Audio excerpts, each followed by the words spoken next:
And we're back here once again with another episode of the Cloud9 podcast, season 16, episode 12. So I hope you guys had a great day, and I hope you guys have a great rest of your week that is ahead of you. And in this episode of the Cloud9 podcast, we are going to be talking about T1 Win Worlds 2025.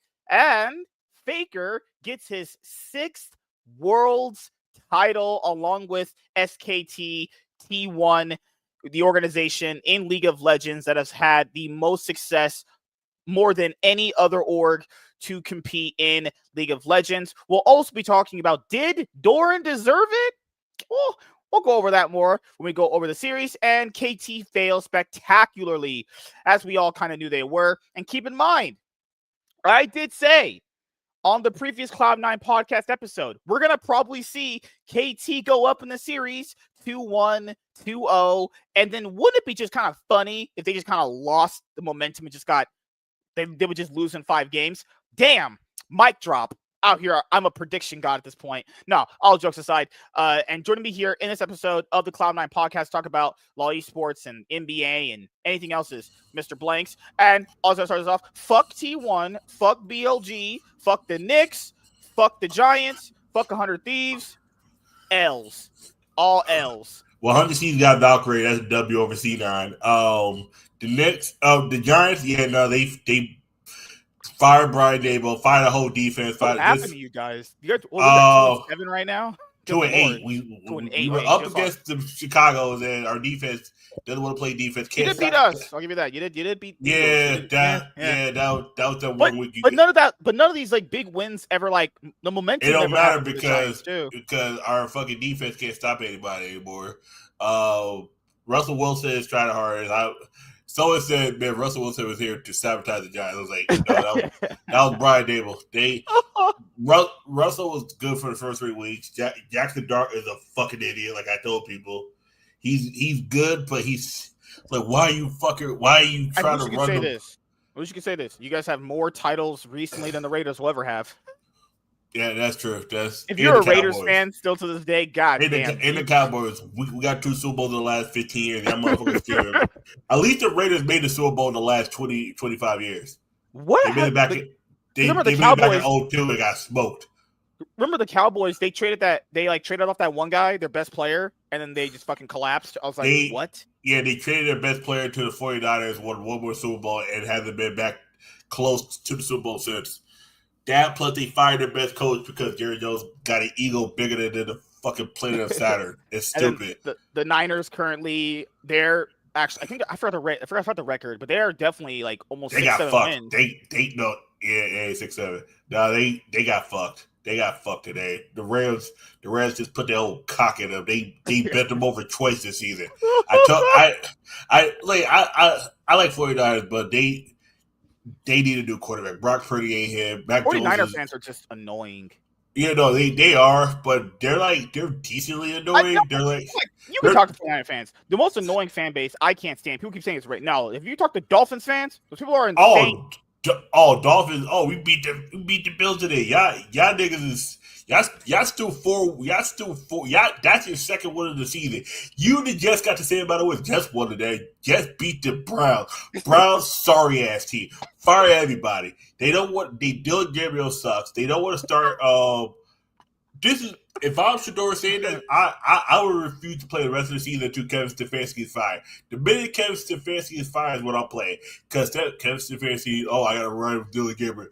You and Dylan Gabriel, both y'all stupid asses, go to the unemployment line, you're fired. Get both your asses out of here. Matter of fact, fire everybody in Cleveland. Matter of fact, sell the team. Matter of fact, delete the team. They should have never brought that team back in 1999. How the fuck is 25 years, you have about 42 quarterbacks? How the fuck? You know the crazy part about it? Guess who was the coach before they got moved to Baltimore in 1995? Oh, God. Oh, shit. You might well guess. This is the same thing I feel about Dignitas every year. Every year, the same shit. I'm like, you know what? Just get out of the league. Just fire everyone. Disband the org. Change the name because you guys just fucking suck. before they became the Baltimore Ravens in 1996, the coach that was going to get them back to promised land was Bill Belichick. He was the head coach of the Browns back in 1995. Dude. I was watching a Facebook reel on this Republican senator grilling the mayor of Baltimore, the mayor of Baltimore. Oh my God. They just asked him, like, do you think your city's safe? He was like, yeah, my family was raised in Baltimore. I think it's safe. Where Baltimore? Where Baltimore? He didn't even say the city. And keep in mind, you know how disingenuous that is? It's like, just because your family did I guess made it out good in the city doesn't mean it's a safe city. Like, what the fuck does that even mean? What the fuck? Your family can be part of the crime family, but ain't no one gonna fuck with them because you hurt one of them. Dude, it's the same thing that Mom Donnie fucking idiot always talks. He was like, well, yeah, I think New York's a safe city. Bro, you walk around with 4 security guards. No, that's like the mayor's kid. If you hit the mayor's kid, I'm telling you right now, your house is getting sold off. If you live in a project, your rent is getting quadrupled. You're getting evicted on a random Wednesday afternoon at 4:00 in the afternoon. You'll come home and have an eviction notice, 40 hours to evacuate. If you do not, you will be arrested by the state trooper. I swear to God, like you know, if you mess with certain people's families, even if it's like, oh, Baltimore is safe. For you live in North Baltimore, where ain't no crime. Go to West Baltimore. Like, I don't like going to Baltimore. And that's not because of the wire. You also don't like going to Memphis either. No, see, I never been to Memphis. To Memphis. I just seen it for the news, and then I went to. Okay, matter of fact, that's a lie. I've been to Memphis, but I never got off the plane. Or I was in the airport. Michael, what's up? Hi, Emily. Hi, like, Nate. How you doing, man? Oh, before we go back into football in a little bit here, there is something that we got to go over, the 2025-2026 NBA season. Now, this is the thing. You know, the Mavericks have been bad. Let's just say that. Awful. Yeah. Terrible. I'm actually under the impression now you should probably get rid of that Nico guy. I think when he said defense wins championships, I think he was smoking crack that weekend when he had the interview. His brain just doesn't work anymore. I think he made sense, but then he apparently, did you hear that he could have also got Austin Reeves, but he fucked up the way he pitched the deal? That makes sense to you? Yep, sounds about right. You got Max Christie and Anthony Davis are talking about, oh, we're trying to get healthy. Like this is you're trying to get healthy. It was Anthony Davis who got injured 2 games. I was like, he played like what, 3-4 games, maybe? 1-2 games. He was gone. I was like, and isn't he not supposed to be coming back until like mid-season? Maybe yeah, he's gonna get reevaluated. And then due to you lost your point guard, Kyrie had an overwork, tore his Achilles. Yeah, they still don't have Kyrie Irving anymore. And then Klay Thompson out here can't fucking shoot. You ain't got no defense because you let those pieces go. You see, Nico Harrison, that's a generational L move plus L move plus L. Because remember, they only made the finals the year that they did. The recent one was because it was off the back of Luka and Kyrie pretty much carrying the team. Yeah. You know? And then after getting those heights of those players, he's like, you know what? One of those players. And then when they got to the finals, it was only Luka because Kyrie was not existent for like 3 of the games. Well, yeah. And then one game they won, it was him and Kyrie and nobody else. Yeah, because the thing here is right after being in the finals, right? You would think like, okay, Kyrie's out, Achilles and all that shit. No. Kyrie was still healthy. After that, when he's like been out right now, you think like, okay, you could just build around Luka and give him a nice team. He's like, no, we just trade him away. What? This is the timeline. Guy is insane. You and Kyrie both feel in the finals again, but to be fair, going in, you kind of already knew they were going to lose. I mean, unless you were going to lose, but you saw they were going to get swept. That one game, they won one game at home, which was and that was off the sheer back of Luka did not want to get 4-0 swept off of LeBron shit. It was kind of like AI versus the Lakers in 2001. Emilio, what's up? What's up? How you doing, buddy? Michael, hi Nate. K4, what's up, buddy? I haven't seen you in a while. KT won Worlds, then through, and then T1 won Worlds. Yeah, we'll get into it in just a moment. Yeah, we're going to get that. We're going to talk about someone else that threw the whole org right into the trash. Nico. This motherfucker. Right. This is what happened with Zico. He was on the generational good run. He was getting picks. He was getting players. Yep. 2024 season, they get to the finals. You know they were going to win, but it was close. It was a lot close. Not a lot closer, but 5 games. They could have took it to 6, but Luka was a little overweight. It was tired. They said, if Luka was in shape, we could have won the series. No. Nope, gotta get that Boston team. No. Anybody else in the East? Probably. Like, didn't all their players like average the most 3 points since like the Golden State Warriors team back in 2016? Insane. Yeah. It's like you can play all the best fucking offense you want. This is not helping you win. You keep in mind, it wasn't like they were like truly awful in the series, but you just like if all the players are averaging this many threes, there's just nothing you can really do. It's just the odds are literally stacked against your favor in every single physical way. It was literally AI. It was literally AI 2 sides of the water against the Lakers. Like they got that one game, AI did it, and they got 4-0 swept after that. Lakers were down what? No, Celtics was up 3-0, and then because the only game, the game that the Mavericks won at home, I remember it was like 7. Game 4. It was game 4. It was like 101 to like 74, some shit like that. That was the one where it was like someone said, Boston lost on purpose. Boston lost on purpose that they could win at home. Because a lot of times, not too far around possibility, but the ultimate disrespect is blowing them out in front of their own home crowd. That'd be the that was belt to ass. See, that was when none of the motherfuckers could get any rebound. I was like, how the fuck y'all get out rebounded by Al Horford? That what's crazy? They had some of the best 3-point shooting when you were mentioning that year, and they went and played against you guys and missed the most 3-point shots of any time. Yeah. That's incredible. That's incredible. Them motherfuckers gave up 2 20-point leads. There was like 8 minutes into the quarter where they scored nothing. That's insane. Yeah, I was like, damn, bricks everywhere. they built up bricks to rebuild. So it said the amount of bricks that Celtics were shooting up, they could have rebuilt the original Twin Towers. I was like, damn.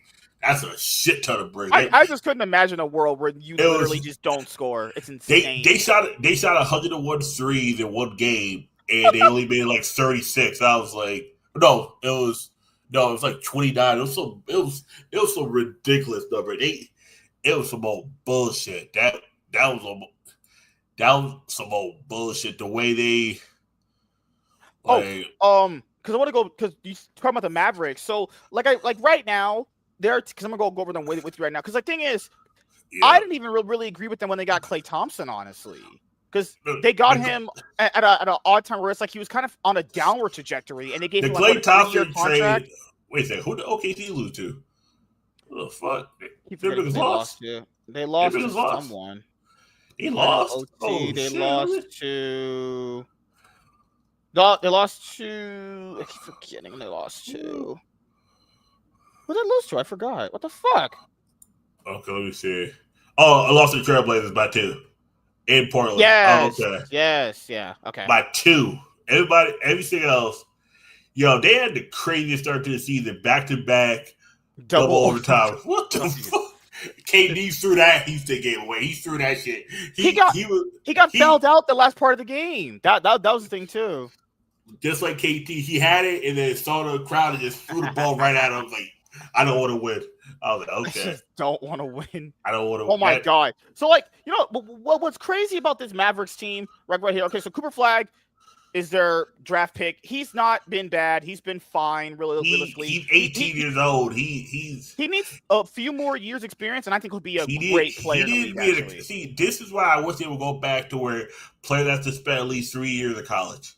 Because motherfuckers like him be better than Bronny James off starting at being. Bronny James was just never going to be good. I'm sorry. He's too short.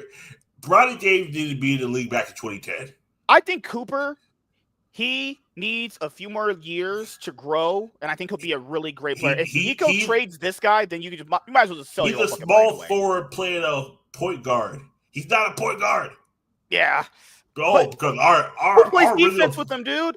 Who can play defense with him? He got Because no one right our now. shooting guard, we sent him to the gulag. Was Anthony Davis is out getting evaluated. Kyrie Irving's like I say still out. Because they decided because Kyrie was like, oh, I'm the only shooter left, and then he played himself into a damn near retirement with his injury. Klay Thompson hasn't been the same since that second Achilles tear. I'm sorry, he's fucked. He's cooked. He's cooked. I'm sorry. Like, didn't he average like what? He's only averaged like what 10 points and like. No, 7 points. It's seven points. On what 10 games or some shit like that. Like on 29% shooting. On 29% shooting. This motherfucker. Like these other guys when I see them play, like PJ Washington is all right. Yeah, he's good. All right. All even good like standard player. This is how you know this season's a watch. They got D'Angelo Russell starting at point guard. D'Angelo Russell, my nigga. I fuck with him, but if you got him starting at point guard, just throw the season away. Just forfeit the rest of the games. Go. What's their record right now? 3 and whatever. Just go 3-79. Just go 3-79. It's cooked. You're cooked. You know what's crazy right now is they are literally one game above the New Orleans Pelicans. Good Lord. The Pelicans. Zion lost weight. What's crazy is the Pelicans actually beat the Mavericks too. It's fucked up how the Pelicans, Zion lost weight and they still got worse. The Grizzlies is about to be on the bottom too. John Morant is washed. He is. Also, the Kings, Russell Westbrook is out here throwing motherfuckers into that bottom part where it holds up the fucking hoop. Yeah, what's wrong with you? Remember that play he was holding Giannis up? Yeah, Russell at this point is trying to get he's trying to get kicked out of the league. There ain't no way in hell. All he could go to was the Kings. When was the last time Kings were relevant? 2 years ago when they got to the playoffs, but actually relevant just before that. 2002. Good Lord. When they were in the Western Conference Final against the Lakers, where we got cheated. Y'all niggas missed 20 free throws. Imagine if Shaq instead of Shaq missing all those free throws, imagine if Shaq made all those free throws. This nigga would have averaged 45 points, 20 rebounds, 9 assists a game.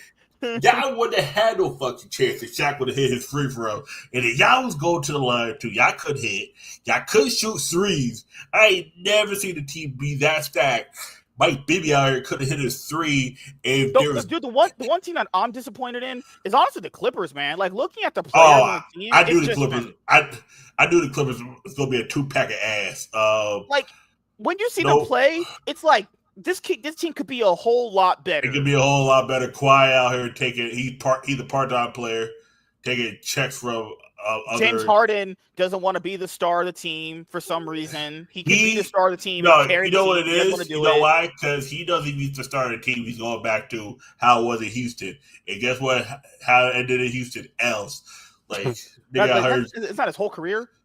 Oh, sorry. Too soon. Fuck. God damn. Yeah, even going back to college, else. No, he was at UCLA. It wasn't pretty. God.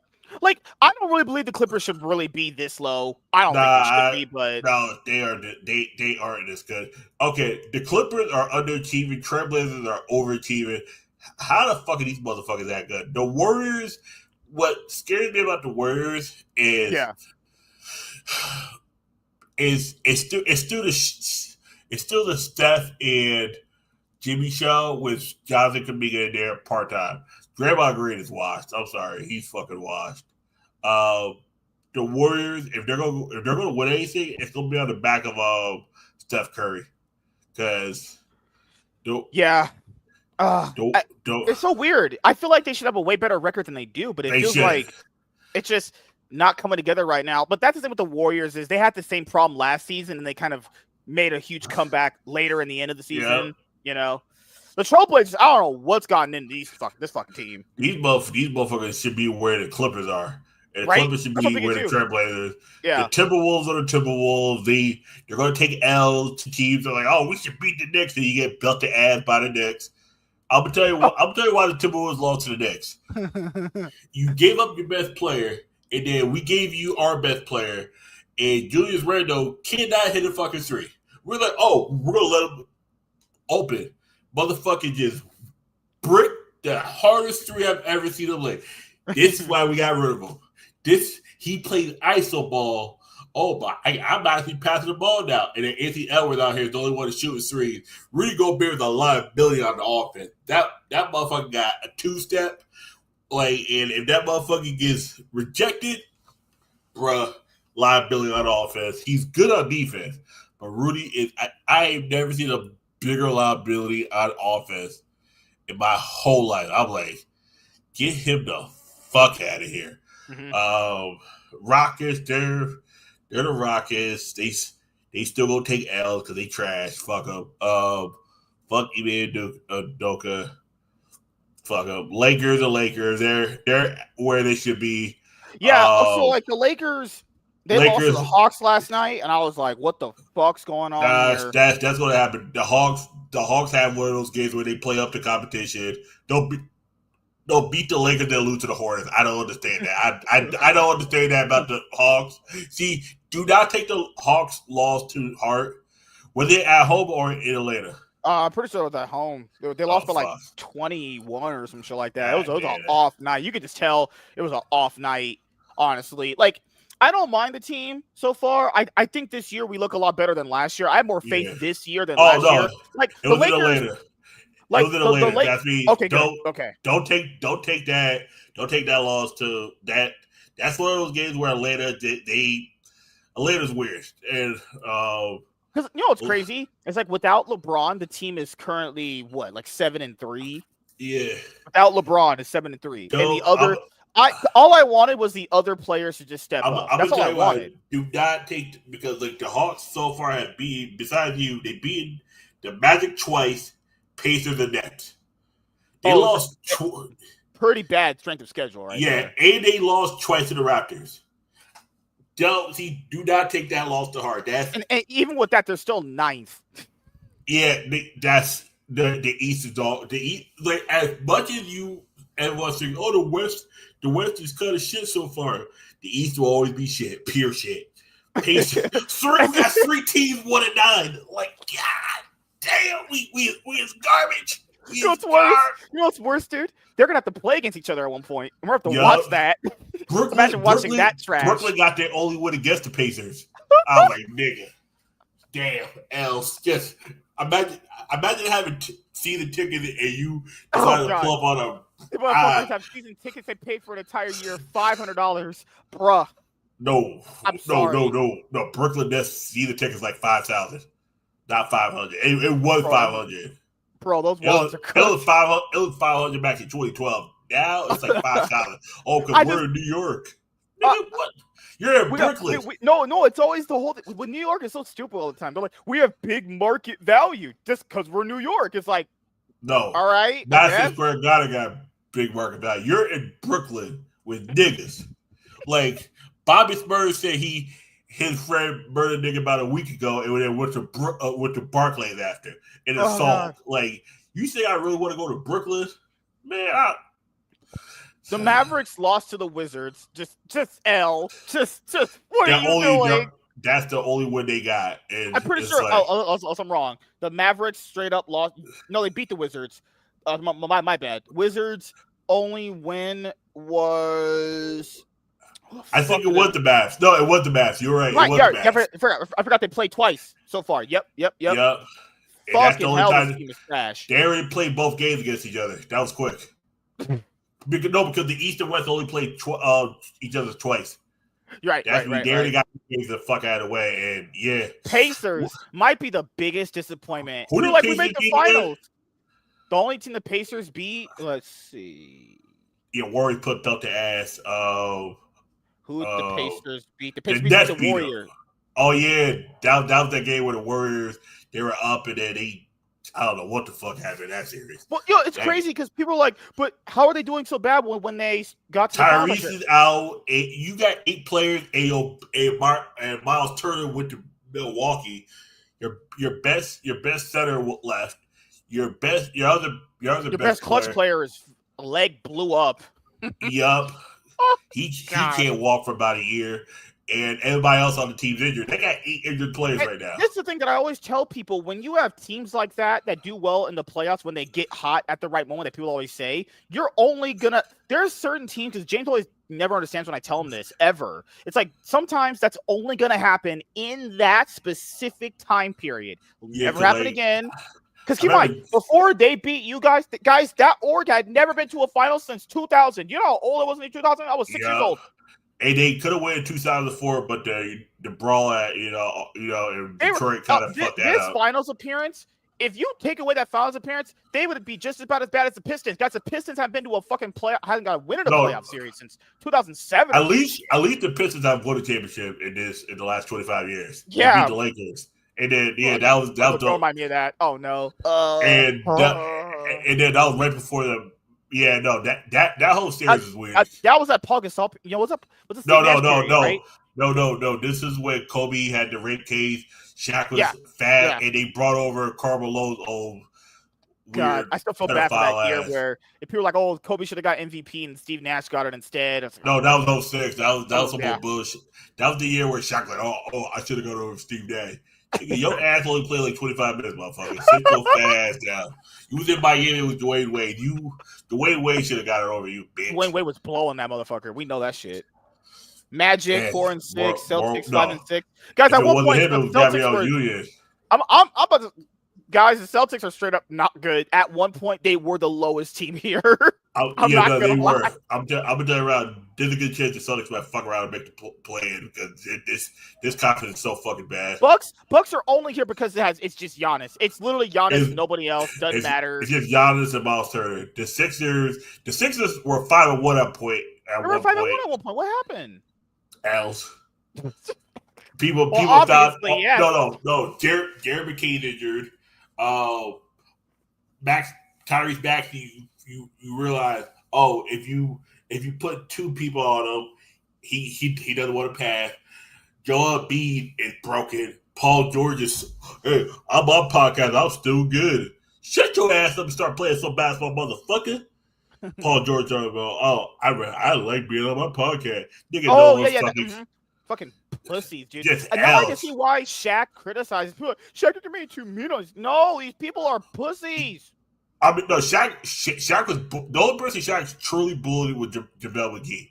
Even though JaVale McGee made a lot of stupid plays. He deserved the salary that he was at one player. It was at one point he said he didn't deserve a salary.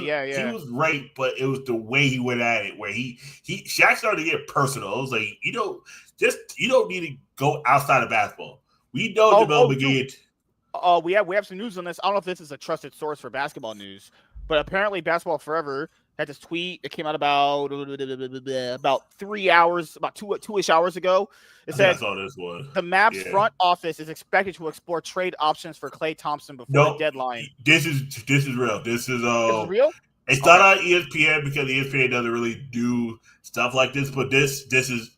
Also, ESPN are only going to have Inside NBA with Shaq and the fucking dude and Ernie and all that shit. Oh yeah, we're gonna have Inside the NBA 20 times a year. L's fuck ESPN. You took away my favorite show of the year. L's triple. They took it off to TNT was just so much better because it was a cleaner network. ESPN because I was like, ESPN hasn't been good since 2016. That's their only good show on ESPN. That'd be their only good show now. That was the last time they were good. It came back with Shaq and all the guys. That was the only show they've had this year that has been trending on social media with those guys. Yeah, every other show is people don't respect Stephen A. Smith anymore. Because Stephen A. Smith, he's pretty much gone all mostly politic route at this point. Yeah, he ever since 2016. I remember that dude. He was like, I want to get paid millions of dollars to talk politics on ESPN. To be completely fair, from a complete business point of view, no, you're here to talk sports, Steven. Yeah. You can go talk politics on your own show, on your own fucking time. Don't do that on my plan. I understand ESPN on that one. It's like, no, I'm paying you millions of dollars, you fucking disgusting monkey, to talk sports on my show. That's why they let you get your podcast or your like you want to talk politics, you want to shit on Trump, do it on your own show. You can't do it on. You shouldn't be doing that on broadcast network because no one's watching ESPN. The ESPN you are is to hear about fucking politics. Yeah. It is sports. It's like I don't want to go to MTV and just watch bullshit ass. Well, it would be like, if you tuned into The Dive, and you would just start hearing Azale talk about like Charlie Kirk's dad. Be like, bro, what the fuck? I was like, dude, it's already enough. I gotta hear about Charlie Kirk. It's like R.I.P. Do I agree with all his opinions? No, but do I agree that am I celebrating his death? No, I can't celebrate anybody dying. I don't know personally. Unless it's Jeffrey Epstein. You know, Jeffrey Epstein or that one big ass nigga that was where I was at. Unless it's the Rurouni Kenshin creator, you know, you got that or that one guy where I used to live that raped those two girls and then he got off because because the girls were whore or they were like easy women and he said it's consensual. We all know what you did. That's why we got out of jail. We beat the shit out of you.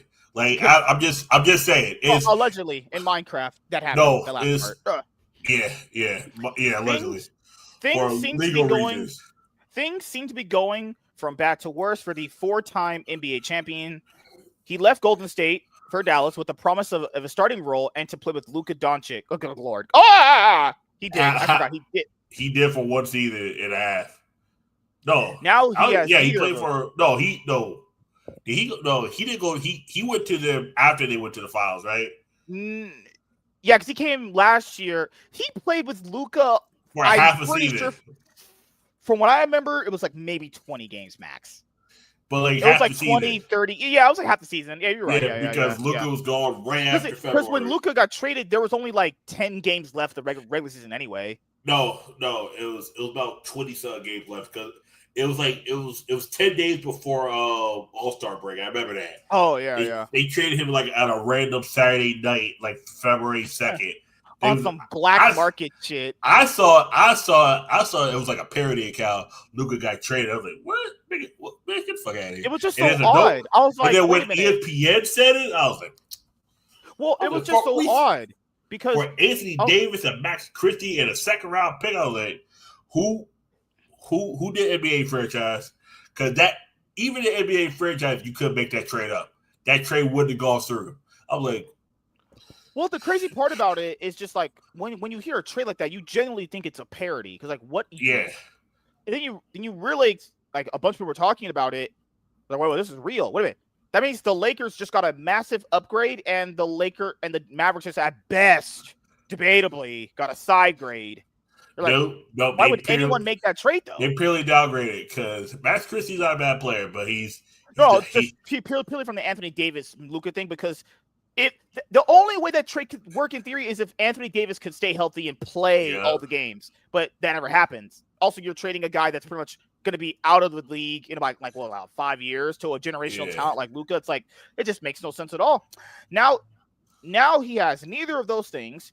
This season so far, he is shooting career lows from the field, 31.6% and 3-point range, 26.4%. If this continues, the Mavericks may have to look to move him on. The Lakers have been extremely intriguing team for Klay in the past. They're not. There's no, if the Lakers take Klay Thompson, Jesus Christ, that would be a fucking L. He is legit running it down on the court. Have people seen that guy play? This man is turbo sprinting it. Like Perfect was on that York pick game 5. Just actually sprinting it. Teams like the Nets, going to the Nets would also be another L. Have you watched those people play? Has anyone watched the Nets play? That shit is horrible. Because the Nets play on the Yes Network. I don't even watch Yes Network unless it's the Yankees now. Who may want to position themselves to take a run at big stars like Giannis in 2027. Giannis he ain't leaving Milwaukee. Giannis, if you're going to New York, go to the Knicks, but I'll just stay in Milwaukee. There's no way Giannis' personality works with Jalen Brunson's. No way. The issue is both of them can't fit. If Giannis would have came back in 20, if Giannis would have left right after that, like if Giannis never won that championship, he'd be a Knick right now. Like Giannis window to leave was last year, and he did not leave. That's me, dude. Just stay in Milwaukee with your one championship. It's whatever. Just at this point, unless you go to the Lakers, just pull a Kareem, go to the Lakers, win 5 more championships. Also, Kareem shit. Don't come. Right. Don't come to New York. Definitely don't go to Brooklyn. Brooklyn. Where Brooklyn at? Brooklyn down in the shitter. Don't Don't come to Brooklyn. I mean, if you can get Giannis, that would be good. But it's like you have to build an entire team around him, and he'd be like the only legit player to win. And then guess what? Giannis will only get like 44 wins. It's you'll still be in like the 16. You'll be where you are now. And you would get knocked out in playoffs first round because you have no one else but him to carry you. You know how this goes now. Giannis will go from being top player in Milwaukee to top player in the Nets and get more criticized. Oh, you're in New York. Oh, but it's still New York. It's still New York, even though it's Brooklyn. You gotta realize, like the Nets fans are not as passionate as the Knicks fans. Knicks fans is so. We some crazy motherfuckers. I would not recommend walking around with a Pacers jersey on in New York. Pacers or Celtics or Lakers. Or matter of fact, just don't wear anything. Just don't. Go to Old Navy, buy some just blue T-shirts. New York people are insane. Well, the Magic expressed interest in signing him during the 2024 free agency period. Yeah, because even after the Pacers beat us and then they lost in the finals, it was the killer tip. Motherfuckers was like, "Oh, I can't walk." Motherfuckers wearing broad crutches. Look, guess who I'm playing for Halloween? Tyrese Halliburton. I was like, see, New York niggas is petty. See, if Halliburton would have won, we wouldn't have shit on you. You lost. Guess what? We was like, motherfucker had a Pacers jersey on. I was like, guess who I'm for Halloween? Tyrese Halliburton. Tyrese. I was like, God. They said El Reese because they said he's this L. is the big problem with the Klay Thompson. He could have just went to the Lakers initially, but he chose Dallas because he wanted to play with Luka. That was the thing. Luka was the. It's like in the offseason for league. You know how you have like Inspired. Yeah. That would attract people to come play with your team. So if Luka's the piece that's attracting these guys to come play with your team, and then you just give him away to your biggest. Remember, guys, this is you. Would you never do this? He literally gave Luka, the generational talent of a player, to their biggest rival. Then this guy, Klay, is like, I want to go over there and play for Mavericks because that's gonna have Luka. Well, now Luka's not here. Why the fuck am I here now? He went there before. He played about like you said, 25 games, and then Luka got traded. He was like, ew. You went from starting to you can't even shoot anymore. Now you're best for D'Angelo Russell, and Luka's gone. Kyrie's gone. Anthony Davis is injured. It's like when he comes back. You got a college team. GG's. Yep. Oops. All because Nico Harris traded Luka, and that was the main reason why he even chose to go to Mavericks. Also, when that decision happened, Mavericks did come off of being in the finals, so it made more logical sense at that moment in time because the Lakers, they lost to the person was the Nuggets they lost to in that specific year in the playoffs, I think. I'm pretty sure it was the Nuggets. Because fucking Jokic was LeBron's daddy, just putting his nuts all in his ass, just made him take that. Back-to-back years. So, I don't blame him for choosing the Mavericks based off the circumstances of that year, but Nico just screwed over all of his players. Plus, also the Mavericks been to the finals that year before. Yeah, it's just it makes sense to go to. But right now, it's the same thing with that Jay Morant thing you talk about. People are like Jay Morant could get chopped around. Who is picking him up though? Who picking him up? There's teams that would pick him up. There's going to be more people interested in Jay Morant than Klay Thompson. You probably agree with that, right? Yep. So, and then keep in mind, he's not gonna if you pick up Klay Thompson right now, would he be in your starting five right now? Hell no. He's gonna be on the bench. If Klay Thompson went to the Knicks, let's just say he did. He's gonna be on the bench. Oh yeah, he's coming off the bench getting about 20 minutes. He can't be any worse than Jordan Clarkson. And is that worth it for a trade? Because no one's gonna pay money to buy him out. They're not gonna think that's. I'll trade you Tyler Kolek and 2 second round picks and a bag of cash. And like 5 Arizona and a big egg and cheese. I don't know. I'll give you. Knicks don't need him. They wouldn't. Oh, Knicks definitely don't need him. Nah. I mean, he would be good off the bench, but I don't think he's coming off the bench.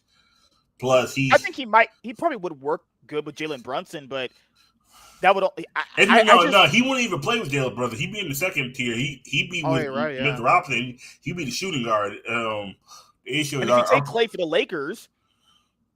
He's not better than any of the bench players that the Lakers good thing is he would be playing with Luka Doncic. Oh, you're right. You're right. But that's a big gamble, though. The Lakers think like, okay, if we take him, he plays with Luka, then he gets his confidence back. It's like that's a huge gamble right there. Yeah, yeah. There's a good chance you take that guy and he just fucking runs it down here. Hey man, he can't be any worse than Bronny James. I mean, at this point, what the fuck are we doing, man? No, like because right now they have Jared Vanderbilt, you have Dalton Neck, Rui Hachimura, you have Marcus. Like, I forgot Marcus Smart was still playing. I'm sorry. I just realized he was on the Lakers. Oh my god, I thought he retired. Like, I'm sorry, Clay, you kind of screwed. You can go put your head up Megan Thee Stallion's asshole. You can do that. Nah, apparently she smelled like onions down there. A black girl with a stanky pussy. That's just sounds about white. Someone said they were standing next to her, like when they were sitting and they said she was dancing and they took an ad. They went over to get a whiff. They said she smelled like onions. I was like, oh, the onion booty made you cry? Yeah, but with the pussy. I was like, I ran out the room. I was like, nope. Oh my god. No, dude. Black women. That was another thing about the statistic about black women. They stink. Like most of them shower. The fat ones definitely. This is what it is. Most of them shower, but they don't know how to clean their vaginas. That is, you know how to wash yourself. So yeah, but with vaginas, you gotta clean out all that excess. You gotta use a doucher, I think, right? Yeah, some of these women were never taught that. Don't have a mom to do that, or their mom never did it. Like I remember Imagine going down. No, I remember a time I was hooking up with this black chick about like 10 years ago, right? Yeah. And I remember I was like, "Why the fuck smell like Chapin Beach in here?" Chapin Beach is the beaches where I'm from. Right next to it is the dump, the Stanford dump, right? And this is what happened. I was like, "Why the fuck smell like?" It was her. I was like, "God damn, you have to go." I was like, "Yo, that's why you don't fuck black women." Like, no, your ass stink, you bitch. You're right, because there's two STDs that black women lead in. I don't even think it's because they're sexually promiscuous as much. It's not that I don't think it's that. They're not cleaning themselves. Yeah. There has to be that. What's the two STDs? I forgot it. Let me look at it right now. I know one of them was probably gonorrhea. It's probably gonorrhea. I'm pretty sure it was that one. I'm pretty sure. Black women, STDs, right? Because I'm pretty sure they have two. Yeah, black women have significantly higher rates of sexually transmitted infections compared to other racial groups in the United States. Yeah. Chlamydia. Yeah, you were gonorrhea. It's the second one. Because chlamydia. Okay, I knew one. That was the second one. That was the second one you had. Okay. And you have syphilis, and the other one that Magic Johnson had. Oh, not kidding. No. Yeah, no. So black women have 5 times the rate of white women for chlamydia. Black women have 8.8 times the rate of white women for gonorrhea. Black women have 4.7 times the rate of white women for syphilis. HIV, black women account for 61% of new HIV diagnoses. Yeah. The syphilis one, I forgot where that came from. The chlamydia, from where I'm at, is really high. The rate is high.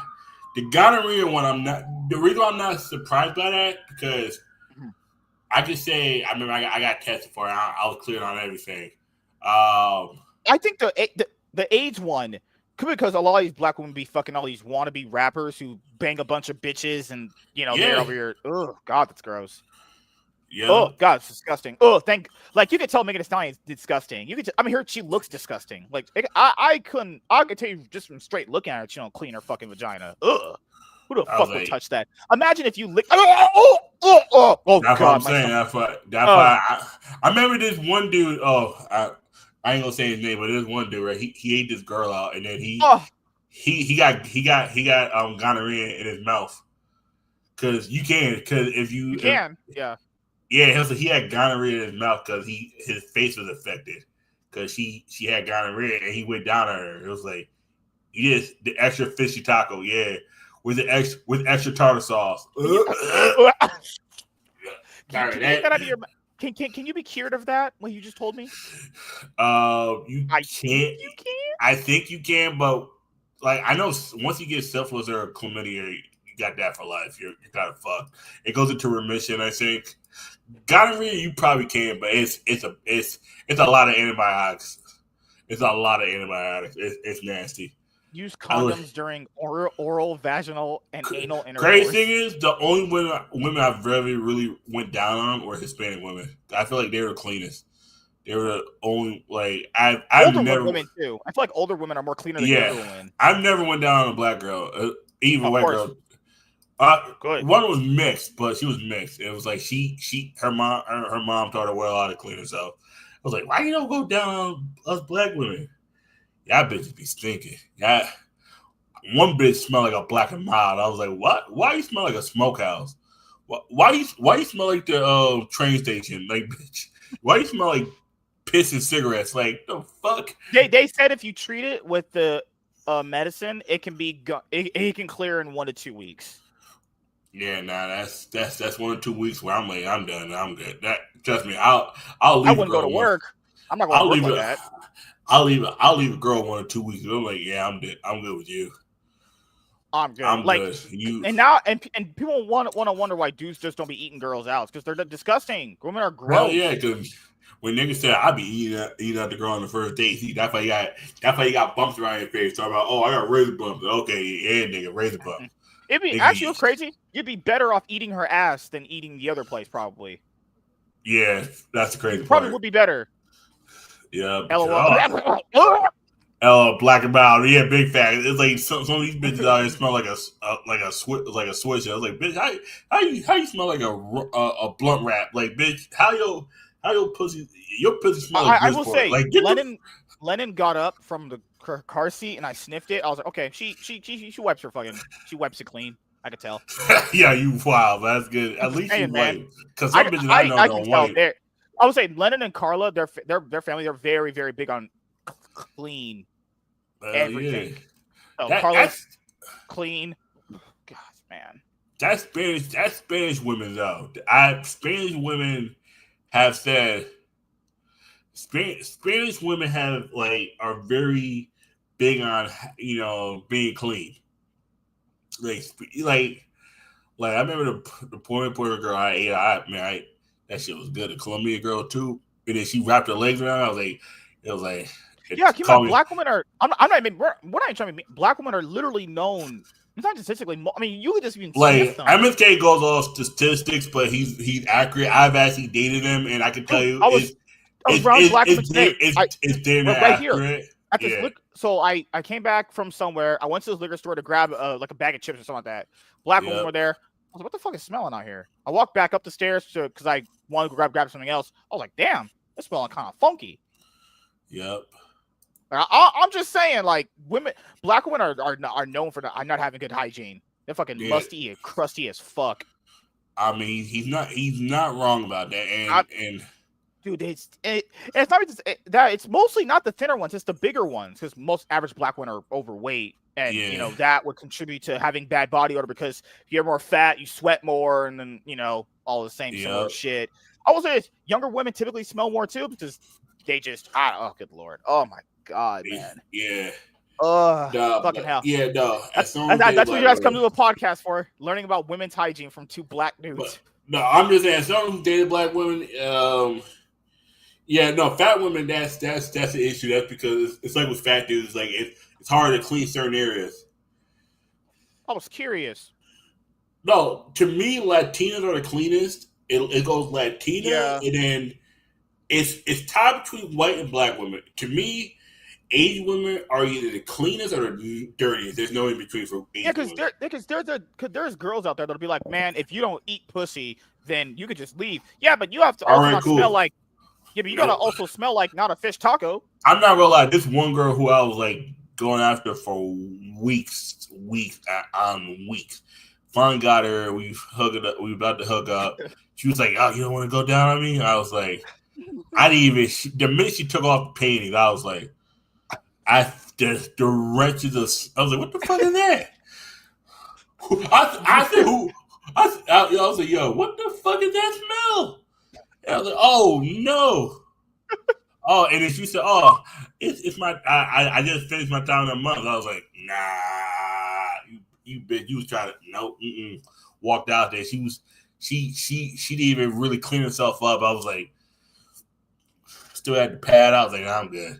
You don't want to eat this pussy? I was like, girl, I don't want to fuck with you. Period. You are nasty. Every time I walk past her, I just act like I don't know who the fuck she is. I was like, nope.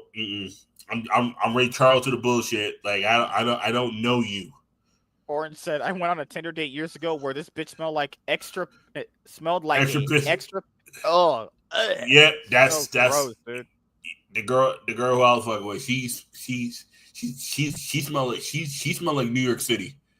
Like I got out of Grand Central and I just smelled piss. I was like, what the fuck? Why every time I come to New York it smell like piss? What is? Oh my god! You are urinating because your state is fucking other state you go to. New York. You are literally shitting and urinating on the sidewalk. Dude, that's the same thing when I went to Pittsburgh. People were in Pittsburgh today for the YCS. Adidas won with Brandon Dragatail. We can talk about that on another day. But no, the top 8. You mean it was like Mr. Rigi fucking yeah, shit. Brandon Dragatail won the YCS. Then Luna Light made a comeback and shit. I was like, what? No, Pittsburgh was smell like piss too. It's like if you walk certain parts of the city, I was like, I was like, yo, why the fuck this shit stink? I was like, but yes, guys, the moral of the story is if a bitch ain't wiping down there and she wants you to go down on her, don't. Yeah. Don't. That's it. If a woman takes over her pain and it smells like rancid mayonnaise, leave. That shit smells like mayonnaise and ranch together. If you're standing up and you just smell it, see while she's sitting down, just leave. It's never worth it. But you don't want to fuck with me, bitch. I don't want to fuck with anybody who got dirty hygiene. Do not be afraid to say no. Do not be afraid to say no. Just leave. Because the worst thing you could do is involve yourself in a sexual manner with someone that had poor hygiene that gets you sick. I'm just saying. If you haven't showered in the last 4 hours. If you had the old same tampon from like 2 days ago. Oh, you know what's even worse is that people aren't like. I know dudes like to hook up with girls after the club. Guys, you know what happens when you dance in the club and you're sweaty? You're sweaty. Yeah, what else do you think sweats? I'm gonna tell you right now. You can fuck a girl if your lungs don't go down. If you're gonna bend over, just stick your dick in her. Yes, with a condom on. If you're like, I'm gonna eat some. Don't be like that one motherfucking sinners who want to eat some sweaty pussy. I'm like, nigga, what? You was? I finally saw sinners. Oh, first of all, Stacks. Who was it? Stacks? I forgot. He fumbled Mary. I would have been fucking the shit out of God, Haley Steinfeld. I would have got her pregnant about 9 times. Bang bang. Oh my! She wouldn't have went out there and became a vampire. I would have been fucking the little white dog shit out of her. He said that part. He said, "You gave me pussy so good." Yeah, I ate your pussy because your shit's clean. Oh my! When she said that, I was like, man, see, right here is when Haley Steinfeld's a girl. You put like 5 nuts in. You don't even pull out. Like you don't. Oh, before we get to talking about the World Championship, there's a Chisel Adonis clip that I think you guys are gonna like. Oh my god! I ain't gonna lie. I've had enough pussy. I'm tired of pussy. I done fucked enough. At some point, you got to get to the point you like, I done had enough pussy. And I mean, after what you trying to feel? That's fair enough. You got to settle down. Go find somebody. Fuck a man. Fuck a man. Hold on, wait a minute. Time out. Flag. What you looking for, brother? Laundry on the field. What part of the game is this? What's the correlation? You done had so much pussy, you might as well go fuck a man. What is wrong with y'all, bro? Speak for yourself. I ain't never heard no shit like this in my life, fam. They giving podcast equipment to too much people, fam. That's outrageous. I can understand. Promiscuity done go too doggone far to where now you really just numb to the shit. You gotta find your person, if that person exists, and settle your dumb ass down and get the fuck up out the street. But how the hell you get to, this person just keep wanting to fuck so much women. They might as well go fuck a man. How? Your sexuality changed, you bro. What? You hear yourself? These motherfuckers retarded. Oh my god! God. I've had too much pussy. I was like, nope, never. That's never. like a dude. If he had said trans women, I was about all right, L's, just all L's. Nah, Good like Lord. I've known a guy who fucked another black woman. He was like, I'm gonna try something else. Fuck the white girl. Never went back to black women. It was crazy. He's like, yeah, but that means, but this dude talking about, yeah, I'm just gonna go be gay because I had enough women. What does that even mean? nigga, what? That you like how Lil Wayne said you stick in the pussy, go straight to the butt. Like, nah, nigga, that you just don't be like, No, I'm done with pussy. There was a guy, you know that Pog TV, that white girl with the fat ass. She was interviewing this dude. Yeah. He was like, I was fucking this girl, and I put my dick inside of her, and then she wanted me to take the dick out and then eat her out afterwards. I was like, oh, what? That's a freaky bitch. That means she wanted you to taste your own dick spit. Oh, Dick spit. That means you essentially sucked your own dick. I feel like this guy. Well, maybe not the fucking the guy. Yeah, yeah. Yes, I've had too much pussy time to suck a cock now. Yeah, what the hell? What the fuck? People are insane. Motherfuckers to be saying anything at this point. It's just like I want to read the comments. Oh god. We have to read the comments. Okay, I know it's about T1, guys. I know it's T1, but we will get to it. I'm sorry. This is too funny. What are the comments on this shit? So this is where these women get that whole, if he sleep with a lot of women, then he secretly wants a man theory from. Ladies, only the guy in this video feels like that. Yes. You don't speak for everyone. My boy threw the flag. He's that guy from Don't Be a Menace to South Central. Lock me up. Throw away the key. I ain't afraid of. Yep. This the kind of kitty. He on Charlie Sheen and Diddy time. Oh my god. Bro had a point until he came out the closet. Yeah, dude's just like literally secretly gay. Respectfully, sir, saying you might as well clap another brother's cheeks is a diabolical conclusion to reach. It is. Man is this? Dude forgot bitches have 2 holes, but that shit still hell out of pocket. Basically said, I want the cake, but with the cake. He want the cake with the stick. I was like, nigga, what? God. Gotta know that number, so I'll never hit that goal. You want to be a prince? I can't. I'm sorry. We'll never get to the games. Oh my god. This is why you don't give podcast equipment to fucking retards. Oh my god. This looks like James was gay. Oh god. Oh shit. Okay. All right. I mean, technically, is James gay?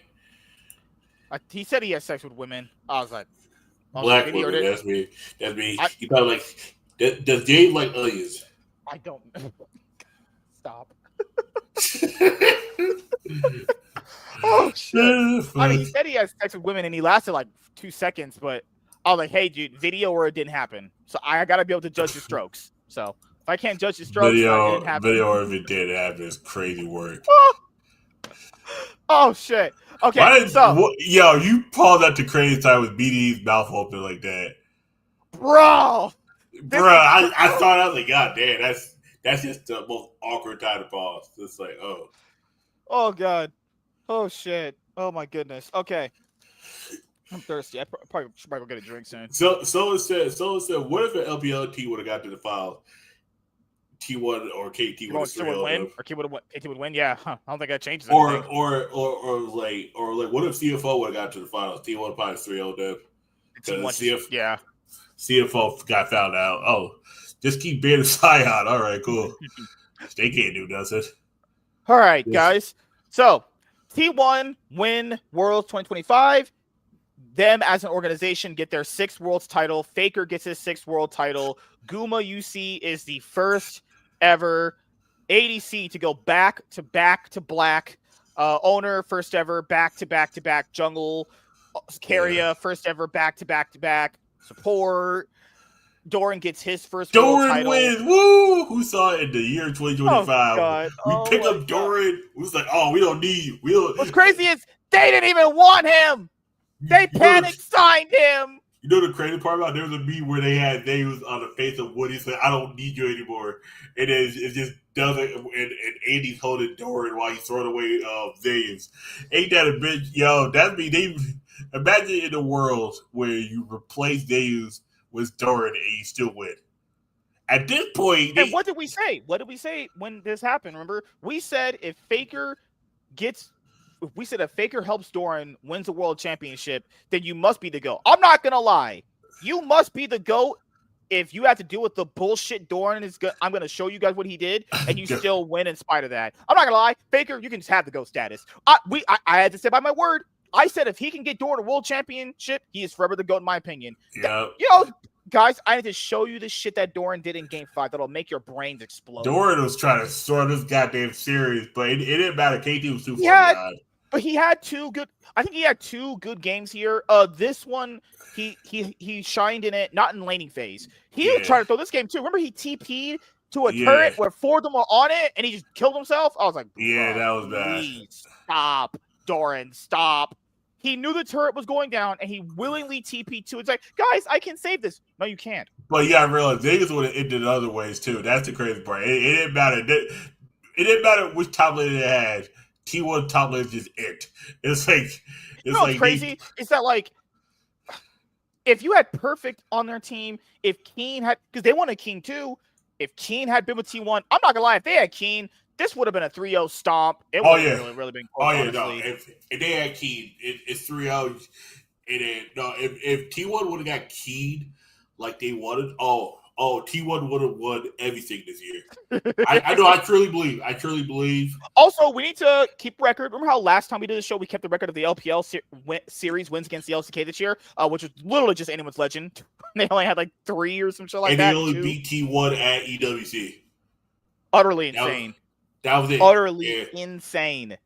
Yeah, because they had 2 series win. They beat Hanwha Life at EWC and T1 at EWC in those best of 3s. Yep. And, wait, that means Animal's Legend, did they get any wins at MSI? They didn't get any, did they? No. No, they did against BLG, not against LCK. They lost. Oh, you're right. Yeah, Animal's Legend beat BLG and T1 3-0 BLG in the just cleaned. Yeah, because don't forget T1 Genji in the upper bracket finals and the grand finals where it was LCK finals all over. You know what's crazy? Hanwha Life won first stand. Then it comes MSI. Genji wins MSI. Genji wins EWC. Then T1 win Worlds. Then in China. And the other finalist with them was KT. That's just the Legends group. The Legends group won everything. Well, KT didn't win anything, but they still made up for it by being in the finals too. KT got further than every LPL team. T1 won the event. Yeah. Genji won the other 2, and then Hanwha Life won the very first one of the year. Yeah. I'm not gonna lie. I'm gonna say this right now. If T1, because this is the problem with T1 now. People are like, MSK, this is hating. No. I'm telling you this. We even said this. If T1 win with Doran, they're gonna keep him, which is kind of bad for them because they're keeping a bad player with their roster. That's the problem with winning Worlds for them. It's like, okay, you won. It's fine. You actually did it again. That's great. But now, since Doran won with them, people think that it's going to happen again. And it's like, they could just easily upgrade that guy. Because it was proven today. Had they just had anyone, not him, they'd probably still actually win. Oh, no. If they would have had Keen or they probably would have 3-0'd. They could have actually had Perfect. If you swap Perfect and Doran, they probably would have 3-0'd them. That's because it's crazy because out of the 4 top laners from the LCK, Doran is easily the worst. Oh, yeah. I would say Perfect is slightly above him. I forgot who Perfect replaced. Perfect replaced. Oh God, fuck! I forgot. It was some. I forgot who it was. I think he replaced Keen. I think he actually did replace Keen. He got there. He was a rookie. Remember? All I know is the rookie they brought up. Oh yes. All I know is Kate. Oh yes. KT replaced Peter. Peter with Wei, or Wei with Peter. That was actually a smart move. Wei was this. He was kind of. They broke up Wei from Hope. Hope and Wei were a bot lane together. KT just broke them up. Yeah, that was dumb. All right. And then they brought Peter. Peter was decently better, but honestly, KT's bot lane was like. Yeah, because the thing I wanted to cover before we get into the series is like since Team One are going to keep the same roster, if they win the LCK Cup that's coming up in about a few months, and they go to first hand and win that, at this point, just give every single trophy not only to just to them, but any other LCK representative team that goes. It's just like, goddamn, they literally won everything this year. They won everything last year. Yeah, they won everything last year, right? Yeah, they did. Yeah. It was MSI, Genji. It was T1. Yeah, fucking hell. Jesus Christ. T1 won anybody last year, too? Oh, god damn. LCK just wins everything. Like I said, the last time the LCK did win anything was JDG and MSI 2023. Yeah. And that was an all LPL final. And JDG played against BLG, who upset T1 and Genji in the lower bracket. Yeah. So who fucking knows if Genji and T1 got to the finals, if they'd even win that at this point, you know? Because, like, if they win I'm not saying it's necessary to win the LCK Cup, because that's essentially winner. You can go to first stand. If they win first stand and win LCK, just fucking hell. Honestly, if you're the LCK, just be the 4 seed and then just play more games. That's all it was. I think them being a 4 seed was a fraudulent number, because in summer, if people didn't watch the LCK, because we knew this, they were pretty much the second best team. What happened to T1 is that they caught Homolife on a bad day. Homolife played better than them on that one day. Then they had to meet Genji in the lower bracket because KT upset Genji. So that means that if T1 lost, they had to go to the lower. They had to get into the regional qualifier thing. Yeah, they actually barely got past Damwon, barely, and they still managed to do it. And that means they got the 4th seed. Damwon, Damwon was gonna lose, and the reason why I didn't trust Damwon. I was just surprised the series was just that close. That means to me, this is gonna sound kind of crazy. That means for T1, it's harder to even make worlds in LCK than it is to actually win it for them. Yes, I'm not kidding. If it wasn't for Carrier Game 5 on Blitzcrank, they might have lost to D plus Key. I'm not saying they would have, but it's a very, very close series, and they could have lost that. It's harder for T1 to get out of the LCK than it is even for them to win Worlds. That is insane. Worlds this year, I don't really know how you improve it, because what you do, in my opinion, because me and James are talking about it, what you do is, this is what I came up with. You make it 16 teams. You put 6 LCK teams, and you put 10 from everywhere else. You just say fuck it. And people say, but what if you offer LCK 5 seats?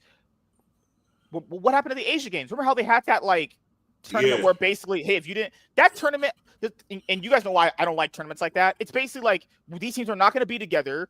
And it's basically just a bunch of – that's literally straight up a loser's tournament. You don't win anything. No. You're not going to Worlds, and then your team is going to be not together by the next year. It's actually quite literally a literal waste of time to play that out. It's literally useless. So, you know what's crazy, guys? Do you know who won that? FearX. They won a tournament that was completely meaningless. That meant absolutely nothing. Was my man Nicola. Nicola here just outside Showmaker. Showmaker did not care. Look at his face; he did not care. He was just like, "All right, cool, okay, we be done."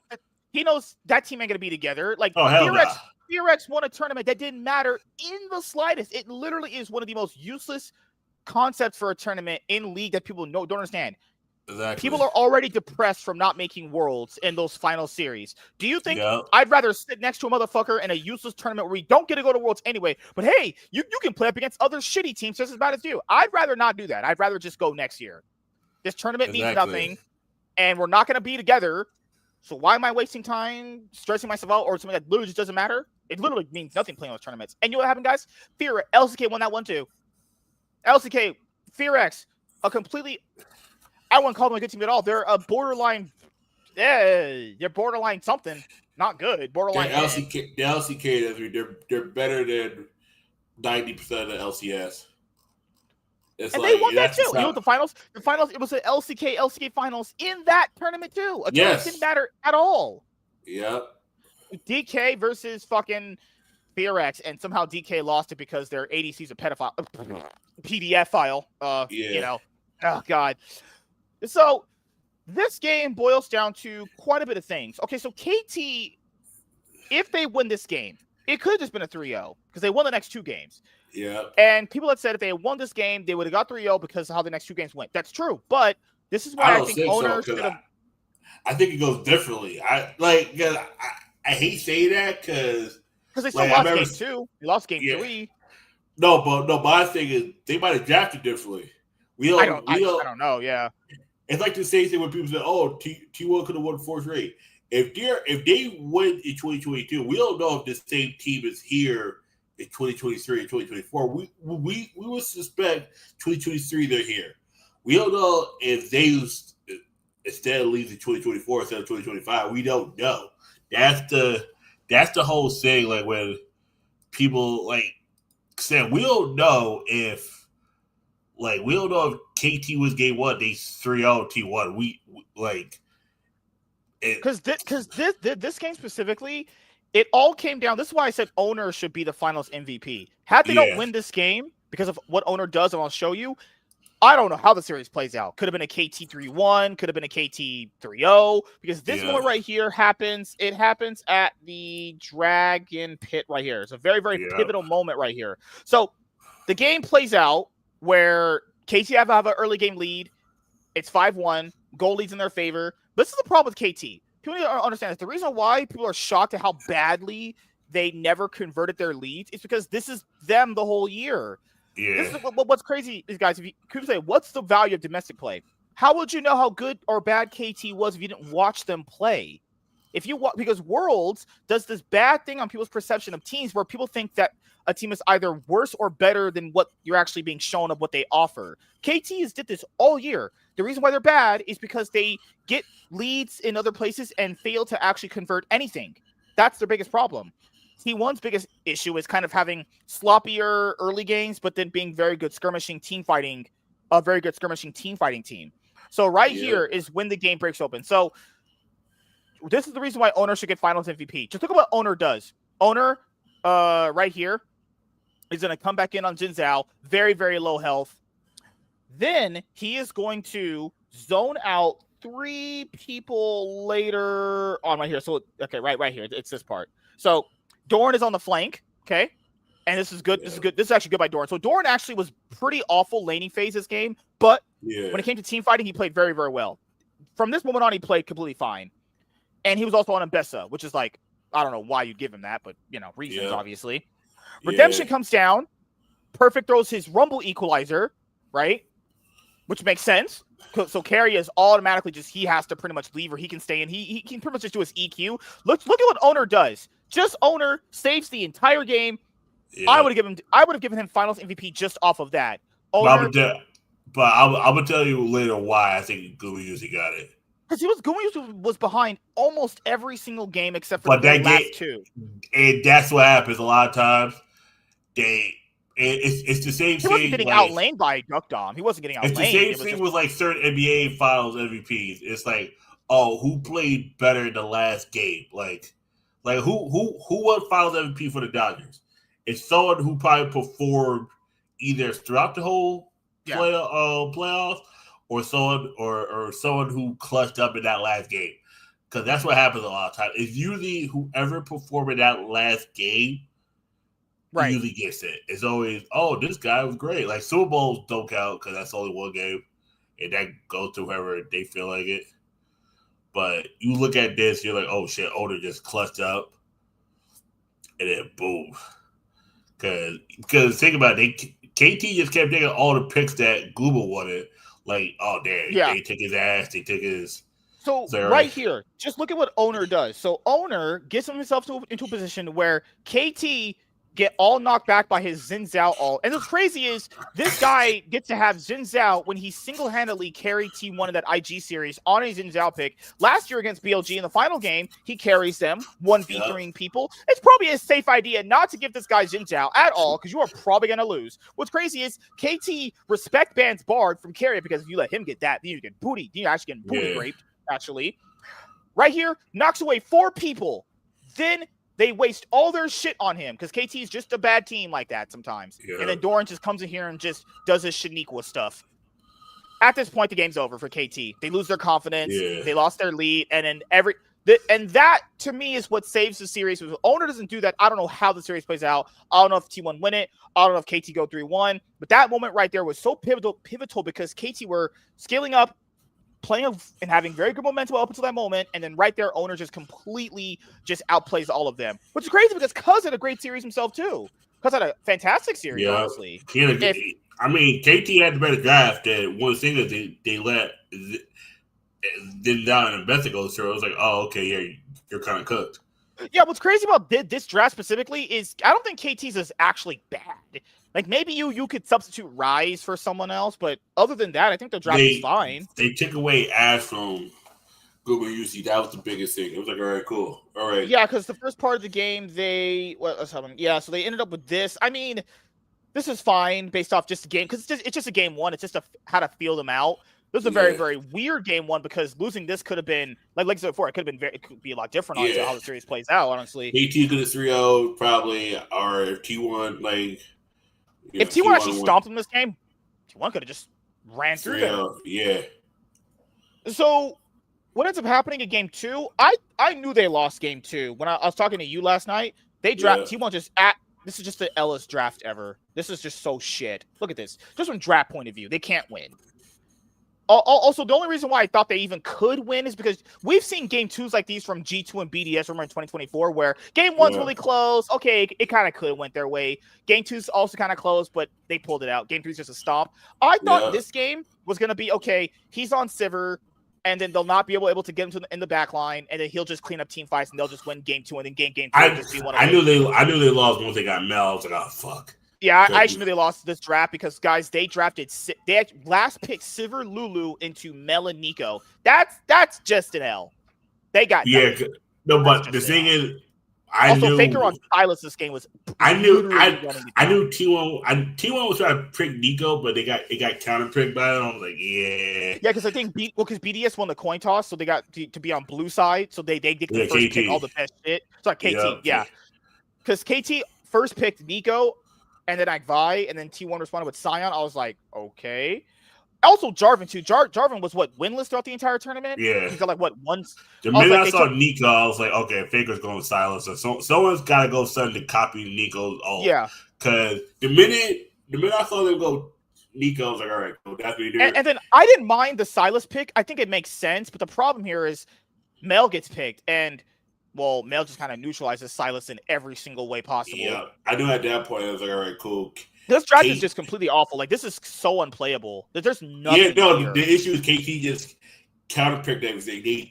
The minute they took off Nico, they took out Kyria, and they took off Kyria, and they took off a potential flex pick that could have. Also, the thing that how we just mentioned with like him being on Sivir and being the backline just cleaning up. Well, Rek'Sai can get to the back line. So they knew what Team 1's plan was with Sivir, and they just picked Rek'Sai. It's like, this is just a complete... Like, Tom just got outdrafted here, like, just so bad. They have the lowest win rate juggler. I mean, that's the thing when we're on the blue side, you get counterpick, you're like, fuck.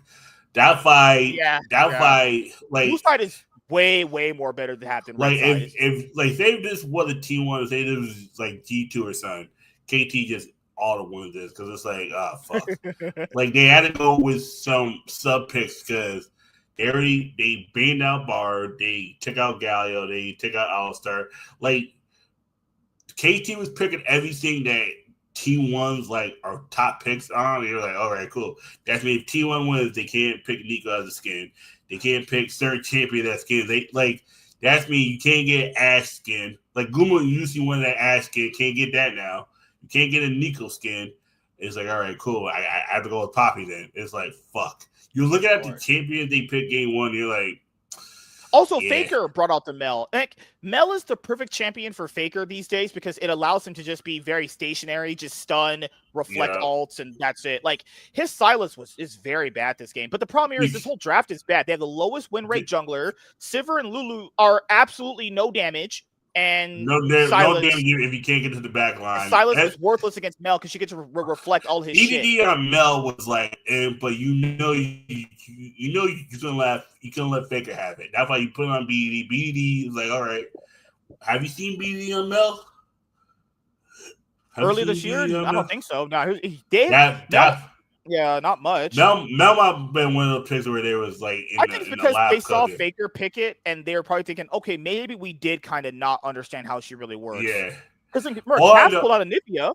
When Cass pulled out a Nivea, everyone started picking it because. I'm gonna tell you this though: the KT was almost flawless draft set for Ezreal. I don't know this Ezreal. I just don't get this Ezreal priority people keep doing. Ezreal was 0-0-4. He had honestly, let's be honest. That could have been like Jinx, and they still would have won because their draft is so much better. Oh, if that was Jinx, this game might have been 25 minutes straight up. Like I'm not kidding, guys. This is the worst draft they cooked all game. Like, because I know Doran plays Sion. Like, Sion is fine to build a comp. Sion was the only good pick here. Lowest win rate jungler, no damage bot lane, and Faker on Sylas is only good against people like a minute. Sion and Severin only good 2 picks. Sylas made sense, but you were like, oh, fuck, they picked me. All right, cool. That's cut. All right, cool. Let's just go to game 3. At that point, that's one of those where you're like, all right, cool. That's like when you like play Pokemon and your opponent goes like, and then you go first, and then you just go attack path, and your opponent just comboing off like you got like say you're playing against Flareon, he has I have the Eevee that evolved into a Flareon. I have Crispin. All right, yep. And even this game, they got dominated. This game, another bad draft from. I'm not saying it was all draft that ruined them. The Victor pick was bad. Everything else was somewhat decent. That's just what they let KT have. Because owner straight up said, I didn't really know how to play Mundo like that. I just kind of first timed it. With same thing Bangi did with Nidalee back in 2016 against Rocks Tigers. He straight up literally said, I'm pretty much first timing Dr. Mundo, and the coaches told him how to play the champion. Yep. So keep in mind, they know how good Mundo is, and they just let KT have him. You just got to ban it out. No, ban Mundo. No, the issue is you no one on their team no one on their team has enough DPS. I'm gonna tell you why. At first, I thought the same way, but I was like, you know what? Let them play now because we go down 2-1. T1 has the confidence enough where they know that they can win 2 games to win. Like if this was G2, you're like, oh fuck, we got ban Mundo. I didn't mind the Syndra pick from BDD. I think Syndra should have been played way more than she. Like if G2 knew that they. Or say G2 or like T1 knew they were gonna pick Mundo, you ban it out first. But no, I think a lot of times you actually want the champion to get it played because then they can't play it later on. Because a Mundo in the game 5 is devastating. Like a Mundo now is like, all right, cool. I just couldn't look at these games and go they could win because they have nobody on their team can deal with Mundo. The Victor pick was like person. Okay, the Victor pick I have absolutely no clue why he was hovering. Victor's been not good for a long time. Was decent. Renekton. Rakan was like, okay. Because they didn't pick Aurora. I thought maybe you pick Aurora in this. Maybe Aurora would have made more sense, but that Syndra pick was like, oh fuck me, all right. Because Syndra will just knock them back. Syndra to Rakan is actually a. She literally just throws her E. And he can't do anything. Yeah, he just straight up. Like I'll say, Score just had an amazing draft. The games 2 and 3. Oh my god, the drafts were so good from him. Yeah, they drafted Cassante, Mundo, and Alice. I was like, oh fuck, that's been getting a quirky. They needed someone that could get to the back line with ease. This is what in Yu-Gi-Oh! This is what we call having all 5 pieces of Exodia right here just for KT. So I'll be honest here, I kind of knew they were going to go down 2-1 just from the drafts alone. There's nobody that can deal with Mundo. Not a single one of these guys can do it. They have not enough damage. I mean, maybe Viego if he gets absurdly far ahead. They don't got enough damage fast enough because they got enough damage. They don't got. It's not fast enough because they have to shred from Mundo before Corki gets there with Syndra. Right. And then Yanara. I don't get why people pick Yanara on Gumayusi. To be fair, I don't think Yanara is that good anyway. Period. No, Yanara is good. But that comp is not good for it. Like it's like when you play Pokemon. It's like. You know, if you want to be Guardy, you have to get to a 4-prize lead before they even get Guardy up. Because if they set up Guardy and they take a first 2 prize, they're kind of cut. You're like, oh, fuck. So you have to get far enough ahead. So I personally think this is when their draft started getting a little bit more back in form, like a game 1. I actually like their game 1 draft a lot. It's just against KT's game draft, you're going to be dealing with that. I'm going to tell you when KT lost. The minute they There's a dragon fight toward the end, I think. Yeah, that too. But once they picked Mordecai, I was like, yeah, no, Mordecai was just, he's too stationary. I mean, dude, Perfect doesn't have a champion pool. What do you give him? Like, I don't know what you give him. Give him Garen? Like, Perfect has no champion pool. He literally only plays, like, Rumble well. Yeah. That's it. He already had that. He played him game 1 and then and he lost on Rumble. That's keep in mind, all the best picks he got Rumble to play, he got Cassante, and he got who did he have game 2? He had fuck.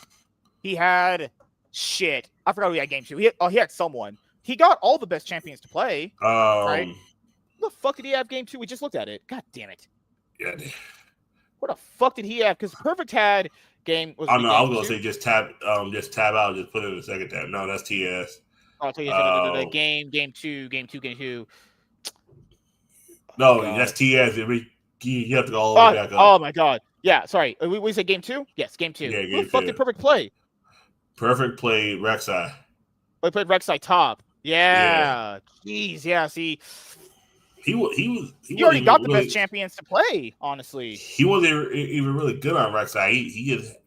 Rek'Sai all he did was just tunnel to the back line. He didn't really make strategic plays on Rek'Sai either. So this is the game. So basically, T1, because they had weaker early games most of the series. Because even this game right here, they blow out Owner level 1, but it's not bad enough to the point where he doesn't recover. But you do think if you put someone that far behind, they can't recover. But LCK junglers are just built differently for some reason, I guess. They're just built different. Yep. You put like Inspired behind like that, he's just fucking fighting his teammates on stage. Oh yeah. He's like, oh guys, I can't play. My fucking top laners are retarded than shit. Ugh, God. Yeah. But like when Caps brought out Anivia, I think Anivia is a perfectly fine champion for Faker at his age now. He could just sit there, stun, and just make damage. That's it. Nothing really strategic about playing Anivia. And you got to get a second life too. Yeah. So the game pretty much gets opened up. Okay, so basically T1 brought it back with their Dragon Control because I do think that T1 definitely had superior team fighting in most of the series, in my opinion. That's what really got them through. Because a lot of the team fights that KT were selecting were so bad. KT were better at selecting team fights against Gen G than against T1. Like, their team fighting was horrible late in the series. Gen G was having late game comp and never got to the late game. I was like, what the fuck? Okay. Like, Perfect just getting caught out here. They got caught out at the Dragon Pit. Mordekaiser was just too stationary. The minute I saw Mordekaiser, I was like, all right, cool. Like, this is where the game pretty much just blows open, right? So this is the main Dragon fight. Because their early game was kind of going KT's way, but to be fair, their comp is early game focused. KT was only on kills, but they weren't getting leads because they had no tower pressure. No towers down at 22 minutes. And this is a much better comp for T1 this time around than their previous two because Doran's on Gragas. He knows how to play Gragas very well. Yeah. One of the very few champions he knows how to play well. Nocturne on Owner, solid pick. Faker doesn't have to be on anything that's super destructively playmaking. It's just stun and walls. Don't do anything else. And then you just Guma Yusi, get protected by Keria. What is I forgot. What is Glaskus ult? What is it? I keep forgetting its name. It's a tactical surprise or some shit like that. Yeah. Something like that. Where the Renata Glass ult actually ruins their whole team because they all have to just run in on T1's comp. Yeah. Honestly, T1's comp just kind of counters theirs the more the game goes on. That's why they're able to win. Yep. Even if Kalista wasn't ahead, it doesn't matter. They can't get to her. And then Cuss did. I don't know why Cuss there a little too long. He should have got the fuck out. And then Peters. Yep.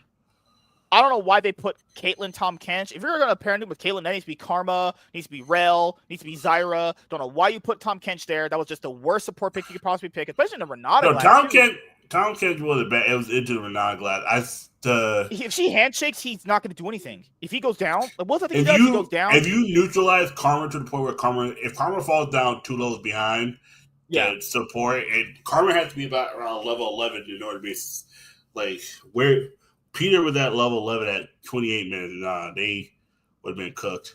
And then we get the very last game, and this is the one where people say, did Doran deserve it? Okay, so this is a twofold thing.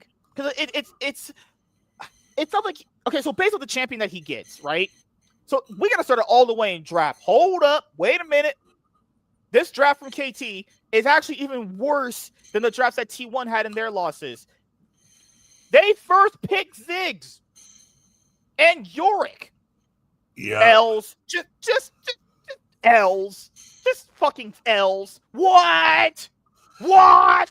And that's why I knew that's why I knew T1 was like, all right, cool. I saw these 2 picks and I was like, they won. T1 won game 4 on blue side, and they let KT get blue side game 5 to see what they were gonna pick first. Yeah. And that's very tactical. I was like, oh, we're picking Ziggs.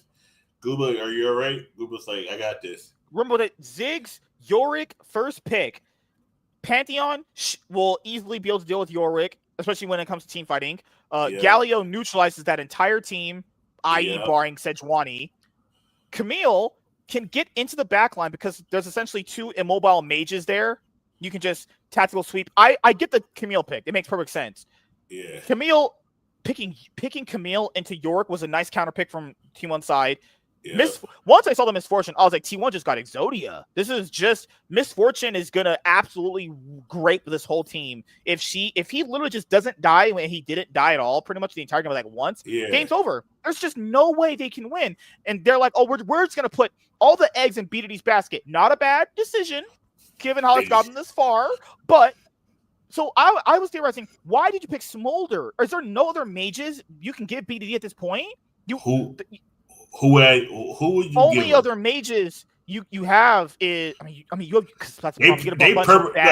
T1 they were perma-banning Azir and Orianna. You don't have those. That I understand. You don't get those. You were never getting those. So the issue here is if you're in this position, it's funny how KT was perma-banning Kai'Sa. Like perma-banning Kai'Sa for Gumayusi is just trolling. That's just that was a way to ban. I was like, oh, okay. Banning Jhin makes sense. That's fine. No, Gumayusi's very good on Jhin. Yeah, but Jhin hasn't been good in this meta for a while. I don't think humans really even picked Jhin all that much of the tournament. Jhin hasn't been good in this world's meta. This world's meta is just too many you can't give carry a Bard. I understand that because that's just an auto loss. Bard needs to be permanent for KT. And the only other mages open are LeBlanc. LeBlanc would work very well into that team, barring the Galio. If you can avoid Galio's, LeBlanc have to be last pick though. If you pick they did. They saved it. They saved BB's last pick right here. Yeah, for Smolder. I was like, oh, okay. The only thing the thing is for me, I'm going to be honest here. KT's not making Worlds Finals next year. I'm just being honest with you guys about that. So this is the only chance that they can win Worlds. KT might not even make Worlds again. Worlds next year. KT's not keeping this whole team together. They're keeping Cousin BD, and that's it. That's what I would say. But sorry, back to the game. So and probably perfect. Deck down, Peter gotta go. Definitely deck down. He gotta go. My thing is, this might be your only chance to win Worlds. Might be the only chance to win Worlds Finals. You're gonna put all your eggs in BDD's basket, which everyone knew they were gonna do. So we knew that was gonna happen. And the last thing you pick, this is your final game. It's on Smolder. That needs scaling. Like that's an auto scale champion. So what I think, because people are asking what mages do I think you could pick in here as like a fringe pick to work against T1's comp. Veigar would destroy their entire team. He cages. They all have to. All their comping is just diving because we know it's all dive because T1 tried this against Genji and Genji got a complete counter pick team into theirs, right? So the last pick over here is Leona, right? Now imagine if they pick Veigar, Leona can't go on Veigar, neither can Galio, neither can Camille, and neither can Pantheon. If they pick Veigar, I promise you right now, they're probably not going to win, but it'd be a way lot closer of a game. Oh, yeah. I just don't get the Smolder pick. It makes no sense when their T1's whole comp is just diving you. And literally, if they get they actually do get onto you, you lose. Or you have Vex, which could basically, disassemble the T1 people in team fights. You could also pick a Kali to potentially pick off Misfortune if you wanted to go that route. Those are the only, and Kali's not a mage, you could argue that, but those are the only 3 picks that I had in my brain that you could pick right there, and it could make sense in their comp's mindset, because like you said, they already had they had Orianna and Azir ban. So and Cassiopeia's already picked.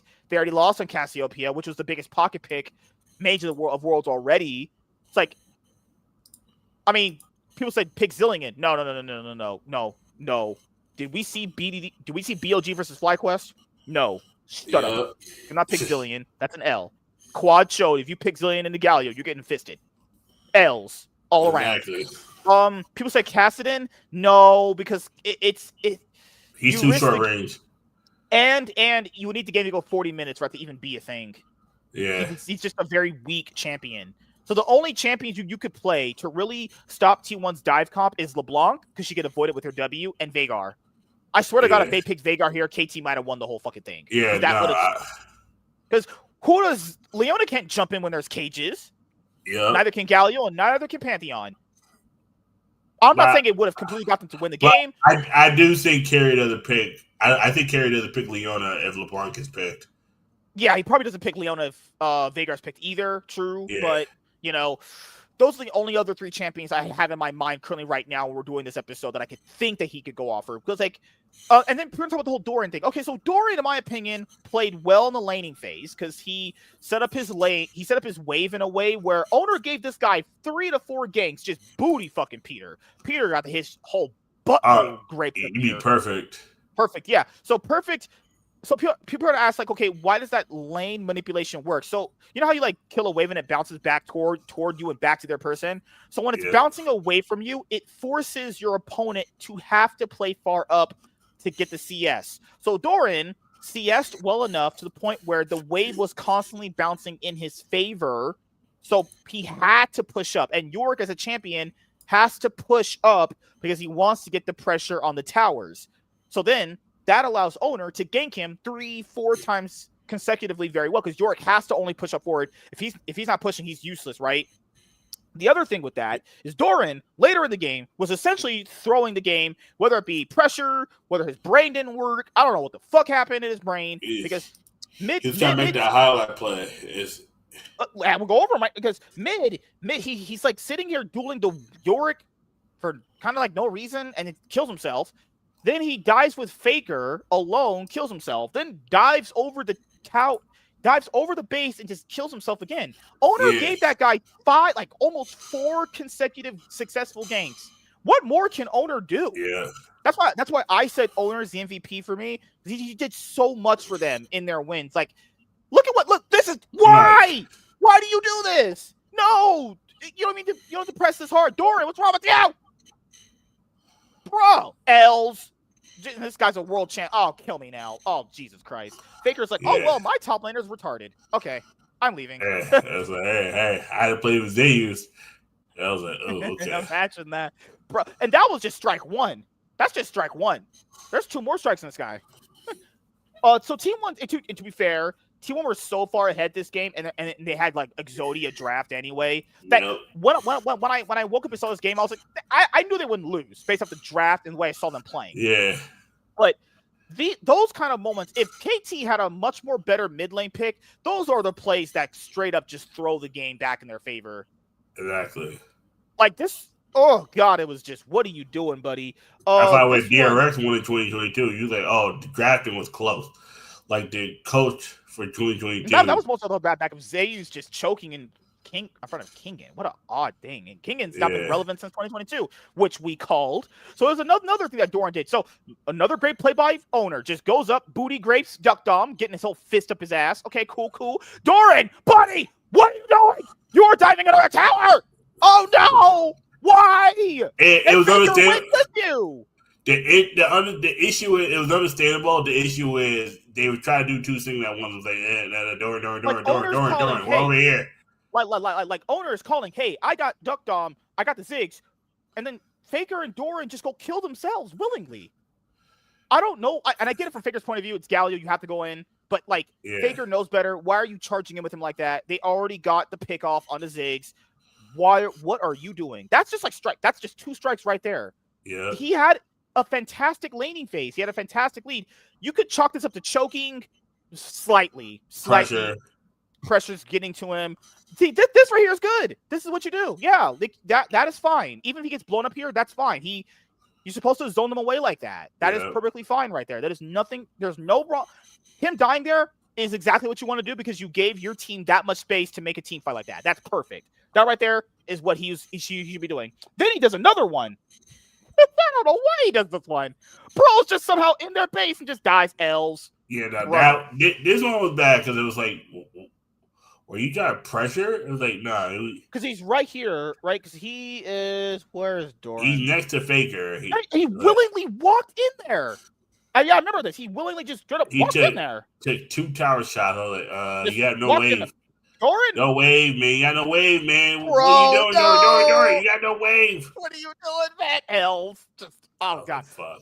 Bro made 1 good play out of laning phase, and he still won Worlds. Holy shit, my brain is fried. And Keen is not a world champion, but this guy is.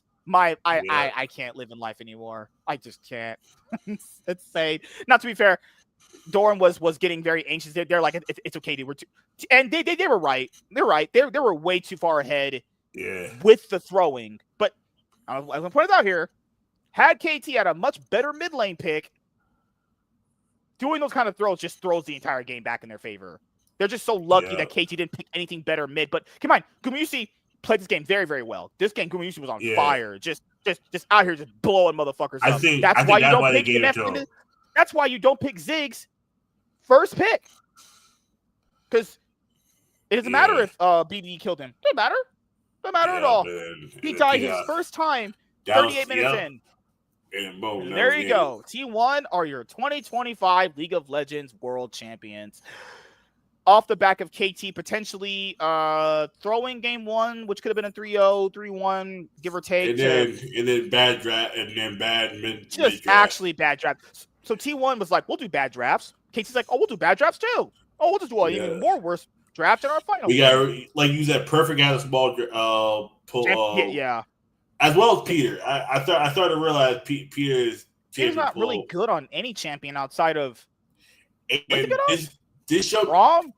It is also showed me Decknam only good on champion that Guma's also good on. That's why they had to take it away from Guma to put it on Decknam. And Decknam lost his ass. I was like, oh yeah, now you're cooked. T1 Peter and KT Doran were MVPs. Yeah, that's big facts. They always try to screw up the game. The loser of this game was Zeus. I guess. Why is York in the finals? I mean, you're asking me, right? Next year, it's trophies year, guys, for sure. One would hope, right? Imagine winning Worlds with a top laner like that. That's how we know Faker's the GOAT. He had to win with dude doing shit like that. Him and Owner are the GOATs because they're sitting next to this motherfucker. This motherfucker like, damn, we lost AUs. That's why I had Owner as my finals MVP. None of that would happen without Owner being over the map as much as he was. Because Gumayusi was behind on like 3 of those games anyway. Yeah. But like I said, they usually go final MVP off that final game. They always look at whoever performed the best last.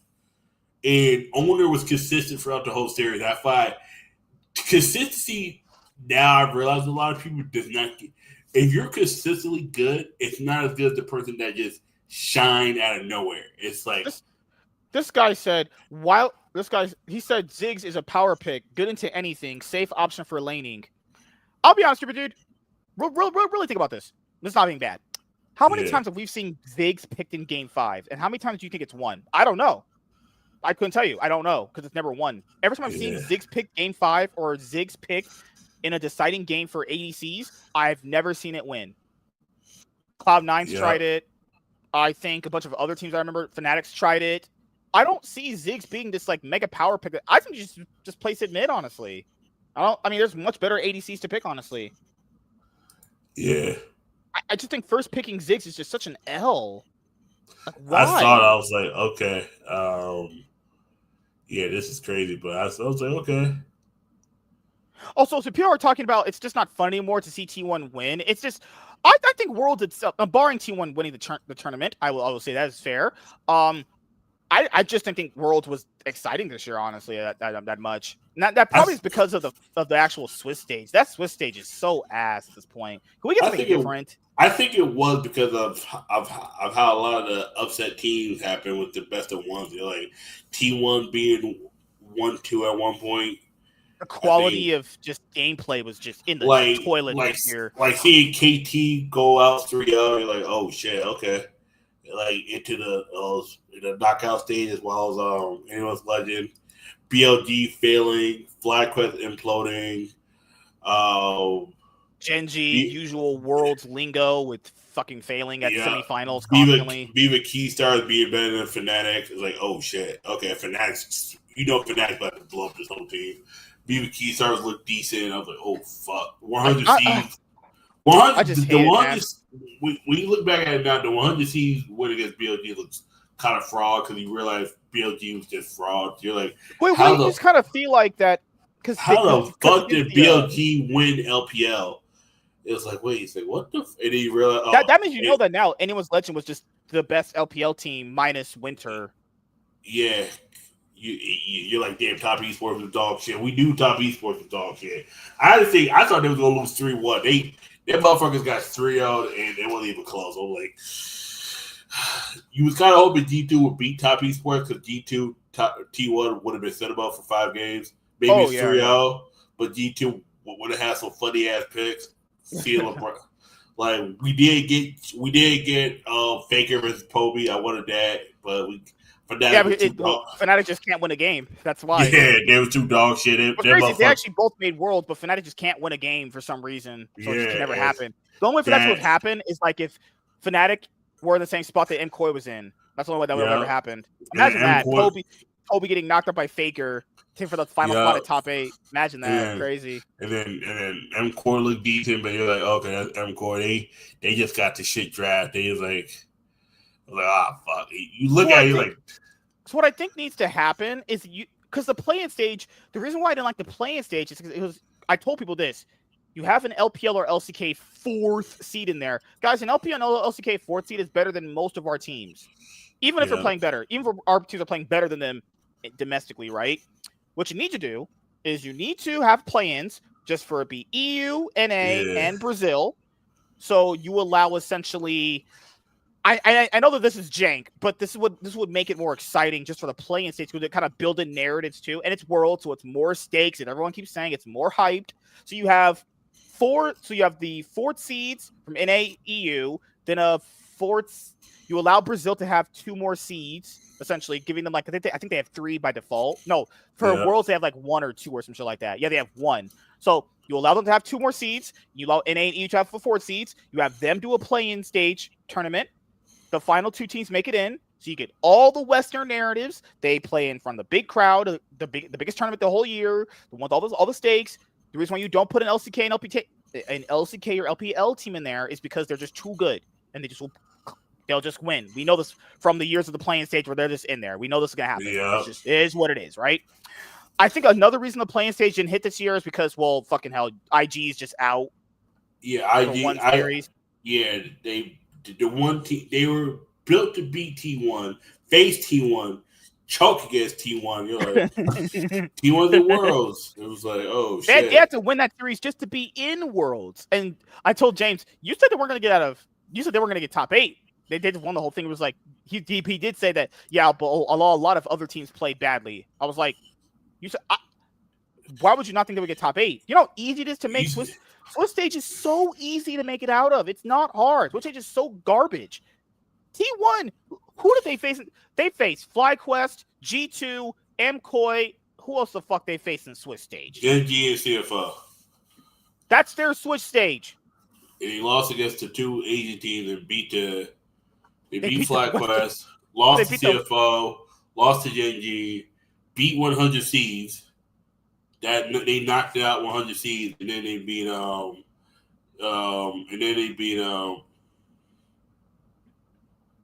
who? No, because T1 didn't beat G2. No, you had it right. Yeah, you had it right. That was their matches. Yeah. T1, FlyQuest, CFO, Genji. Yeah. And I told people, and then MCoy. Yep. I even told people that was going to be their matchups because they were the 4th seed. That was also I'm not even saying they're a fraudulent 4th seed. I'm saying they're not really a 4th seed. They were literally the 2nd best team. LCK 4 seed was equivalent to the LTA 1st seed because we saw how FlyQuest just got bent over. Like you have because T1 could have got BLG and they still would have folded BLG. BLG was BLG. Woo, hot ass. Top Esports only beat Western teams at BLG, and then they went and faced G2 again. Fucking insane world we had. Top Esports beat every other team I rooted for, and then they got eliminated by the other team I rooted for. It was like what a crazy weird scenario that is. Yeah. And Top Esports lose to the 2 teams that, like, yeah, it makes sense. Top Esports got folded by KT and JJ. It makes sense. 100 Thieves were just sacrificed to the altar of the Aztec god. It's like they beat BLG, and then they was like, oh, yeah, you beat BLG. We're just going to give you the hardest draft after. They could have beat Top Esports. Jump back in really quickly. Okay, let me give you 1 second. You're good. Yeah, like it's just insane. Like I don't know how you actually improve worlds as much anymore, guys. I really don't. Like I don't know. I just didn't have the same feeling watching the World Championship this year that I did last year. You know? You're good. You're good. And then because if you look at 100 Cs, it was BLG, and then BLG the 100 Cs could be top East, but I think they could have, but their draft was kind of shit in that one. Also, FBI just had the absolute worst positioning of a human being. Exactly. You see that position he had against that T1 game? Yeah. Oh my lord, bruh. Team Secret Wales. And these are the matchups you get as T1 if you're a 4th seed. You literally get easier matchups if you're an LCK 4th seed than the 1st seed. And keep in mind, I think if you're an LCK 1st seed like Gen G, you should get hard matchups, and you should be fine with it anyway because you're supposed to be the best team, right? They have Anyone's Legend, T1, and Top Esports. Yeah, you're supposed to get those matchups. You're the 1st seed. Yeah, that Anyone Legend game, Gen G could have won that. I don't know what the fuck they were doing in that game. They kind of threw that one. Yeah, it was like, oh, we got PSG. I was like, oh, yeah, that's a wash. PSG got absolutely. PSG was so washed. Oh, my God. Mabel got folded. Just, nope. I was like, yeah. I saw that. I was like, yep, 100 Cs, they get eliminated like this. Oh, 100 Cs could beat T1. I was like, nah, I'm going to go T1. Copian was, my heart said 100 Cs for the bees, but I knew T1 was about to fold the shit out of them. But it was a lot closer. It was a lot closer. God damn it! If we had a better bot lane, that could have went the other way. Fuck it, FBI and Alo just on some bullshit. That plus Quid was he was too anxious. He was too fucking anxious, man. God damn it! I think he just wanted to have that one game where he wanted to have that one moment against Faker, and it was like, yeah, bruh. You can't have that if your bot lane was decent. Your play was FBI and Ayla. Them two motherfuckers was just perma behind. Like, yeah. So, I just want to let you guys know this before we head out, is that the Cloud9 podcast takes a break after we know all of the teams' rosters for the 2026 League of Legends season. So once we know all the rosters, then that means we just take a break for the show until the season starts again. That's pretty much it. There's nothing else to do. We will be doing like a news podcast or one about. Yeah. So the episodes after this one are just all going to be news related. I mean, what about the Red Bull tournament? Yeah. It's about as useless as sticking my dick inside of Lennon's butthole. That's pretty useless, right? Man, I call it a pussy. Yeah, you gotta record us fucking lettuce. Like, yeah. Oh God. So she becoming a Mexican Oreo. I just want to let you guys know this is that the Cloud9 podcast takes a break after we know the rosters for 2026. During the absolute off season, and we usually come back a week before the season starts to do the power rankings for the winter splits, as they call them now, because LCK is just LCK Cup. It's not really a winter split. LCS, the new LCS format has been revealed. They're gonna have it like the first splits just lock in like long time ago. They're gonna bring that back. So LECs is this fucking EMA tournament that they're gonna have, which is gonna be weird because Carmine Corp Blue won. So you just have two Carmine. You know what's worse having the LEC? One Carmine Corp org is enough. Now we're gonna have both teams in because Riot was playing favorites with Las Ratonas to have them in the league, and then Carmine Corp's sister team or academy team. Yep, because team Hard. Hey, if it wasn't Carmine Corp Blue, it would have been two Team Heretic teams. You want two teams? It's bad enough we got one. You want two? I don't want two of either of these shits. That's why we knew Riot is on some bullshit. Imagine in the finals, Carmine Corp versus Carmine Corp Blue. I'm not even watching that. I was like, because all right, cool. That's just like Samsung White versus Samsung Galaxy back in the day. It's like, oh, we got two Samsung Galaxy teams. All right, cool. GG's. Don't matter. Does not matter. I implore even you, all people that haven't watched, go watch when Samsung White was at Worlds versus Samsung Blue. And to be fair, Samsung Blue were always the better team domestically. But when they faced Samsung Blue at the semifinals of Worlds 2014, they beat the. Oh my God, Samsung Blue was beating everyone else pretty badly. Yeah. When they faced Samsung White, goddamn, Samsung White just made them look like a fucking folded taco. Beat the absolute booty dog mess out of them. Jesus Christ. I can see why they were crying. They got actually fisted. But then again, like everyone got fisted by World Samsung White. semifinals. 2014. Watch Samsung Blue versus Samsung White. You'd be like, damn, they got actually folded. Okay, I'm not Some motherfuckers got folded like you can watch the highlights. Even that, if you watch the full games, that shit will make you depressed. Just watch the highlights. Okay, Also, I'm trying to find the highlights of all. I'll show you this. League looks a lot more disgusting with those graphics back in the day. Just a little bit more disgusting. The graphics didn't actually improve better until 2015, but so that's World. You know, T1 won, and a lot of people are like, well, what's the point if we already knew T1 was going to win? Most of you guys predicted T1 to win. Yeah. You want? I don't get the mindset that you wanted KT to win. I didn't. Fuck KT. Nah. KT's gonna go fuck KT for life. It's fuck KT till the day I die. Fuck that fucking trash org. Like, I'm not saying they got lucky because they actually played well to get to that. Yeah. Luck to me would be like if the other opponents they faced choked and they got that far. I would call that luck. They got there fine. It wasn't like they had a fraudulent run per se.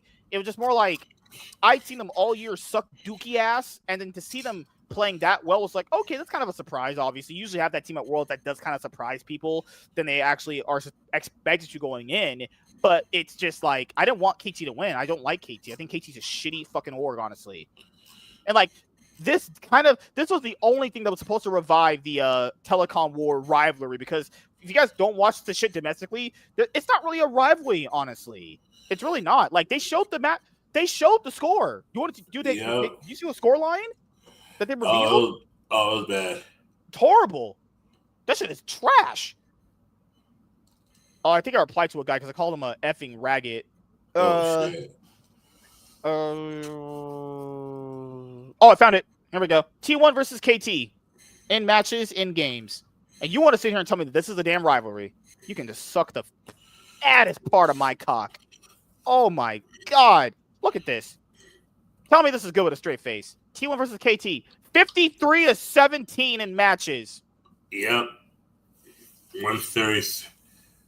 It's so a lot closer in games because a lot of these went to like 3 games, but it's 3 to 5 games. Yep. That matches is whew. Yeah, rivalry.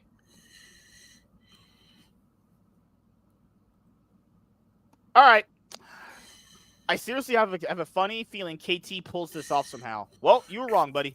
Yep. That was just an L. And this person was like, and we all know that this does not matter. This is why people like this are stupid. It matters. Oh my god. The reason why this matters, you stupid dumb fuck, is because this gives you the analytical point to make that T1's just the better team. You dumb idiot. Doran the world champion. That's all we gotta look at now. It's like, I guess, yeah. We all won. Go LCK. It's like this is why people like this are stupid. Since this is a record, and if you watch the games, you know how much better T1 just is than KT. You would go just from an actual math statistical point of view, T1 would win. That's just how it would go. Yeah. But if you like, how does this not matter? This is the final match of the year, and this is their record. Yeah, T1 would win based off the record that they've shown against this org. Come on, KT isn't really that fine. They had a glow up at Worlds, but this KT roster really wasn't that good. They were taking turns getting booty fucked in that Legends group. Just weekly L's for KT. Just L's and L's on L's on L's. Stacks of L's. So yeah, before we leave, is there anything you want to say before we head out? This was a great season. You know, T1 wins again. You know, fuck T1. Fuck Genji, nigga. Chovy ain't nothing until you win the Worlds.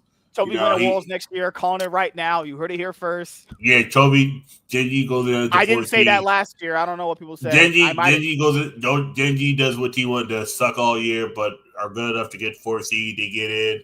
They win.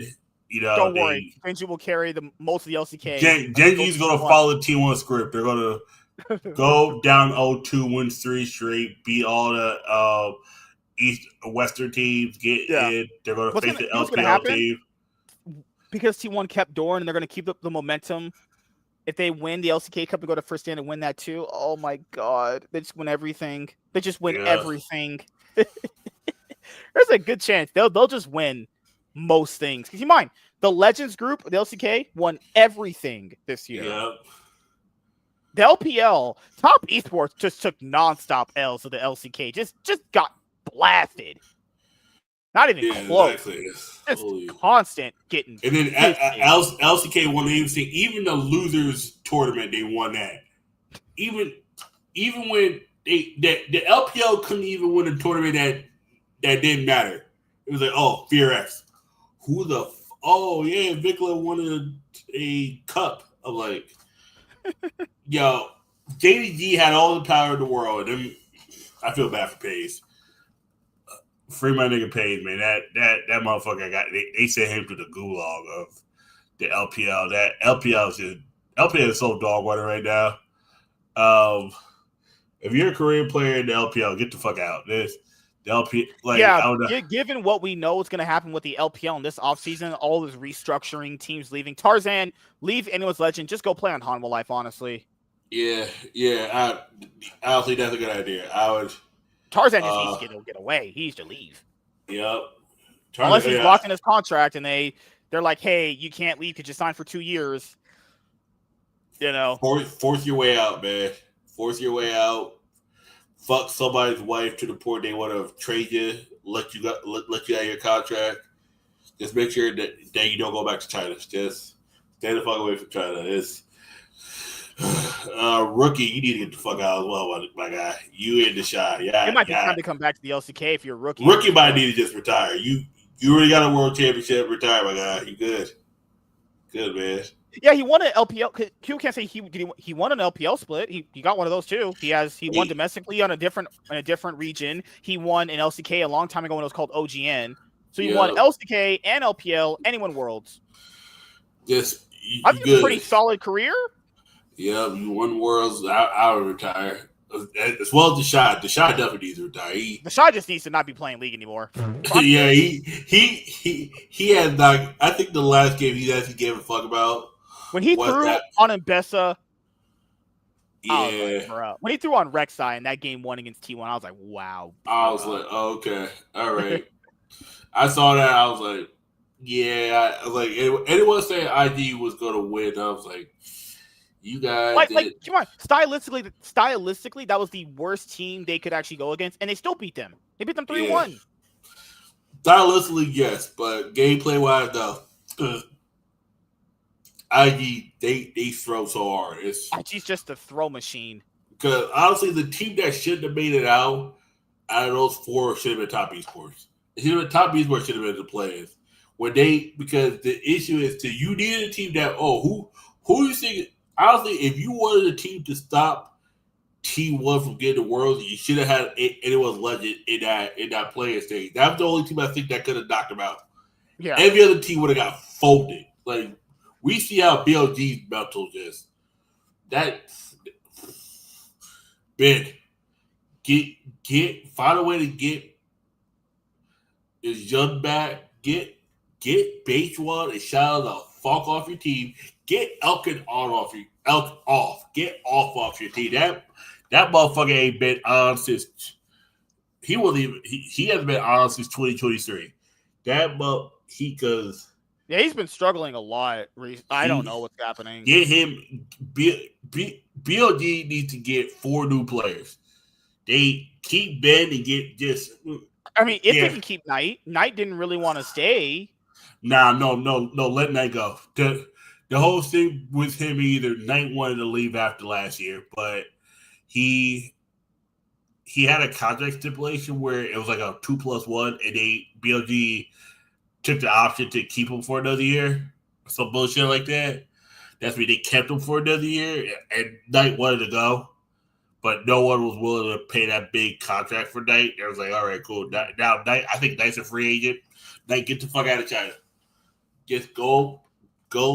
Matter of fact, Team Liquid was looking for. No, sorry, no. I think Team Liquid was looking for a mid later. FlyQuest looking for a mid later. If you're willing to come to the LCS. I'm dead ass. Get the fuck. If you have any worth of talent and you're not Chinese, because Knight's not Chinese, right? He's Korean, right? Mm-hmm. Yeah. Knight's Chinese. He's Chinese. He's like that's why they call him the LPL Chovy. Oh God! I wish he could get out of the LPL. I wish, but it's just not gonna happen. He's just. Oh no! Okay. If your Knight gets fuck out, no, stay on BLG, but say you don't want to be there. I mean, unless he's going to top, because he's beyond top esports. He used to be their franchise player. He's not going back to top anymore. He can't. Nah, he can't. Nah, after how that shit ended, nah, he can't go back to top. The other team, I think I could say you go to is Anyone's Legend, but honestly, if Tarzan is gone, Anyone's Legend is going to be non-existent. I'm sorry. If Tarzan leaves Anyone's Legend is non-existent. If Rookie retires, but IG is going to be like broke. Like unless IG pick up Knight and Rookie goes and plays for. Well, Rookie's played for like every team at this point, hasn't he? Or Rookie's like, hey guys, I'm just going to retire. All right, cool, peace. Rookie played for Top Esports. That was a disaster. Yeah, nah. Rookie's played for IG already. Rookie definitely ain't going back to Ninjas. I would not want to play next to play anywhere near where Dorby played at. Dorby's a crackhead. The way he was reacting, oh my God, BLG should not be losing to these shit Western teams. BLG shit, man. Dorby was crashing out when BLG lost to World Seas. This nigga was about to break his whole computer set. I was like, yo, Dorby. We got to react to this Dorby's crash outs like fucking shit. Dorby had it's mostly Chinese, but my God, Dorby's crash outs were like, bruh,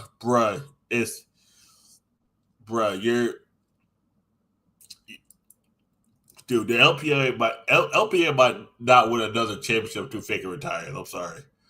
I just don't see a world. If Faker don't win, it's gonna be another LCK team that wins. I'm sorry. Yeah, that's the thing. It's proven that if even he doesn't win, the other LCK teams will. Because we see this. The best LPL team lost at 5, and then the other LPL team, both LPL teams had to go through fucking T1.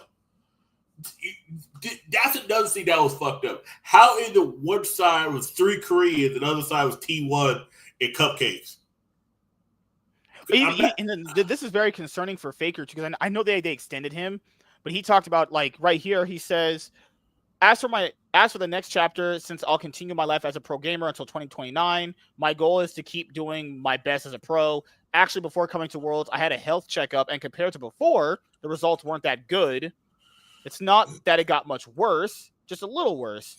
Next year, I'll manage my health more seriously because I believe that health is directly linked to performance, so I'll prioritize that and prepare/work on it diligently, and looks at owner and asks, what was it again? So...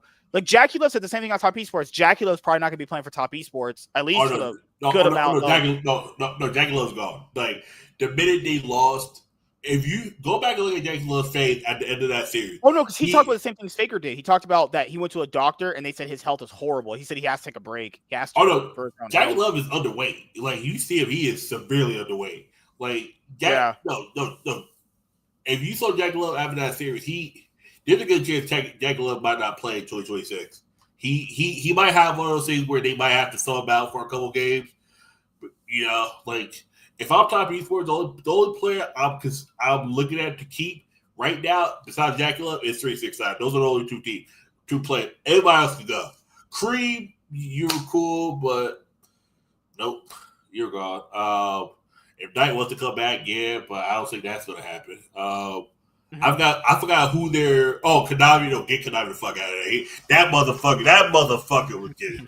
That game 3 alone is why Konami needs to be gone off of Top Esports. If Homolife signed Konami there, that would just be a fat L. That's you don't go from Peanut. You don't go from. That's actually even worse than having Peanut. He's literally all right at best. You go from Free Nut to Konami.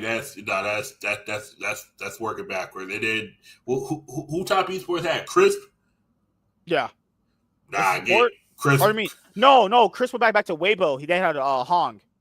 I forgot they had Hung. Hung? No, he's not Hung. He's Hong. No, he's gone. He's gone. Get him the fuck out. That was we couldn't find nobody. We just gonna have to take whoever's left. Yeah, if I'm Top Esports, 369 Jackie Love is the first 2 people you keep. See who else you're able to pick up. See if Knight wants to come back. Probably not, but hey, fuck it. Konami got me going. Konami needs to get. Yeah, I need to get the fuck away from Konami. That game 3 against T1. That was. Good lord. That and Hog. I was like, Hog was just permanent. Oh, the other thing to cover for Worlds, I don't really care for this as much as other people do, but I don't really care for like opening ceremonies and shit like that. I think that I just don't care. I don't care for opening ceremonies in any event. Even when I was in Pokemon, I was like, all right, cool. It took 40 minutes for the opening ceremony. I'm like, I'm just trying to play some Pokemon. The opening ceremony for for Worlds was terrible. That was bad. Who thought that was good? The sacrifice song, I don't mind it. I like heavy. I like heavy as the crowd from last. That was a way better one. Yeah. Yeah, that one I guess. Plus, I'm a big Linkin Park fan. That's me. I was like, sacrifice was like cool, but it didn't really fit anything because it was like no one really sacrificed. Like what Faker sacrificed his health for another championship to get Doran, but it was like heavy as the crowd is because T1 went back to back. It was like BLG could have stopped him, but BLG gave 4 and 5, just decided to butt fuck themselves. I was like, all right, cool. 2023, I forgot to see with that one. Didn't matter. Weibo's fraud. I was like, oh yeah, you know Top Esports is screwed. You know you're fucking screwed as an org when you have to sign Hong as your support. I was like, oh okay, you're going to get Carrier and Carrier out here just picking up random picks and that to this day that fucking see this is how I know Top Esports and shit. They like this is how I do not shit. This is how I knew Top Esports was fucked. Fucking Carrier, like they let Carrier Nico go through. Carrier, you saw the clip where he became a wolf and then flicked him. I was like, yeah, this is equivalent to the 3v1 versus they use and they just die. I'm like, pack them down, PL. Just just pack them up. Fucking Weibo gets 3 on the Top Esports gets 3 on the semifinals. I'm like, it didn't matter which Korean team come out. We knew a Korean team was going to win because they gave us T1 was 2 Chinese teams on their side. I was like, I'll like, wait a second. That's me. We got Amos London versus T1. It almost could have been T1 versus KT. Just luckily it wasn't that. That would have been nasty. One side all Koreans, the other side would have had a guaranteed non-Korean in the finals. Would have been some bullshit. That would have been nasty. Riot, y'all gotta stop that. Y'all gotta make it, please. Just have NA, EU, and Brazilian teams do the playing stage. That's all you gotta do. That too. Also, the Swiss stage probably has to change too. It's the reason why it's not hyped anymore is because we've seen it for 2 years. This is just not fun anymore. That too, but we can't keep having Gen G's Hollow Life first does it round 1 and T1 like and then KT gets a CFO. Like y'all just give it free teams. G2 put more of a fight against Top Esports than CFO just got rolled into a pack. And people were throwing, NRG. No, NRG looked much worse against Weibo. G2 at least won a game. NRG got smoked 3-0 last year. FlyQuest. FlyQuest took Gen G to 5. Yep, still lost. Yeah, still lost. And then it's like, but we at least took them to 5 games like G2. But this year, it's like, we're better than G2. G2's a shit team, and then you lose to a shit team. Mm-hmm. Aspire, I know. Interview Aspire after the loss, that was so troll because you knew Aspire was going to say some bullshit, and then Wimbled's like, "Yeah, I threw the game." The biggest facts, like the biggest yes nigga we know moment of all time. Yeah, no, I threw that game 3. Yes, Whipple, we know. Holy fuck! And then you get 2-0. It's like he straight up just over explains everything. And then y'all get 2-0 smoked by CFO. My God. What? How bad were the mentals that you got 2-0 smoked? Like, God. Not just smoked. Bro straight up, quad straight up Talia ulted into just killing himself constantly. That was the moment I knew Quad had to be off the team. That's the minute I knew Aspire was going to leave. I saw Aspire's face where he looked at Quad. I was like, yeah, he's done. He's doing the Jetson when Justin looked at our mood, he was like, "I gotta play with these motherfuckers. I'm done." I knew his Spider was leaving. He left for when he left for was it Lion? Mm-hmm. I was like, we'll cover that on Tuesday. It's gonna be we're gonna break that down because that whole this world I liked. I didn't like that we had 3 Koreans on one side. But it's always gonna happen though. It's always gonna happen somewhere like that. It's always gonna have 4 teams getting out. It was almost all 4 because KT was the 1 seed, T1 was the 3-2 seed. There was a chance if that happens. That would be an even worse world. Yeah, because it would have been a Korean team guaranteed in the finals versus which is pretty much just the LCK playoffs, which would pretty much undoubtedly confirm that the LCK's just regular season is much more stronger and much more competitive than anywhere else. Imagine getting this telecom wars in the top 8. That would have been nasty. And then finals is imagine it's finals. It was Legend versus KT. And KT just 3-0s them. Or imagine if Gen.G gets to the finals. You know the fucked up part about it? T1. Crazy enough, T1. If it was all Korean side, Gen.G could actually won Worlds. That's the crazy part about it. It's one of those things when you look back at it, you're like, if it went if the selections went differently, because it was like, oh, okay, there's a good chance. Oh, T1 won't make it out. Okay, and it was Legends, the only good team. They lose. Who's beating them out of top esports and G2? Oh, G2 has a chance. They played them tough. Nigga, like 6 months ago. Also, not even that. Like, to be fair, and Top Esports isn't even good. Like, Top Esports is objectively just a better team than G2. Like, it's not even that. It's not that they're just straight up better. It's just like their players are a bit stronger. They're better at fundamentals, stronger. And also, when Top Esports lost to G2 at MSI like last year, that was when they had Mickey X. Yeah. That was when they had Mickey X and Yike. And Top Esports had a whole different team. Yeah, that's when Top Esports had TN. Yeah, that's a whole new pair. These are 2 different teams completely. TN is better than Konami now, in my opinion. For Top Esports, yeah, it's just not been the same. Konami, I think Konami's that one player, just like good domestically, but at World or any international event, just can't get it together. Who was LPL? It's great. Who was? Yeah, it was. Yeah, okay, yeah, because Top Esports in 2023 had Wayward, TN, Rookie, Jackalove, Mark. Woo! That team was Mark. God damn. Okay, 2024 they had. In 2024 they had what? 369, TN, Cream, Jackalove, Mako. Oh, yeah, okay. Okay, that's me. TN 2025. That's me. Konami was the pickup because they had Crisp. They had Crisp at one point, and then I think Crisp got traded after First Stand because there was they like imploded or something like that at First Stand. Oh yeah, that's when they got Hog and Figwu or whatever that fucking guy's name. They got 2 supports. Yeah, I don't know. Yeah, they imploded so hard at First Stand because they were so ass that they gave Crisp and Light don't even like each other, but they were like, fuck it, just fuck it. Doesn't matter. Mako went back to Invictus game and made that whole that team. That was. Oh, I forgot. Yeah. Mako was on. Top Esports. He went back to IG. Oh yeah, he did go. Chris did go. They traded him for Hog. Yep. Back to like Crisp. TN. That's when Chris played with TN again. Oh God! Breathe and shout. Oh, say God, Weibo. Imagine if Weibo would have got to finals again. That would have. I'm telling you right now.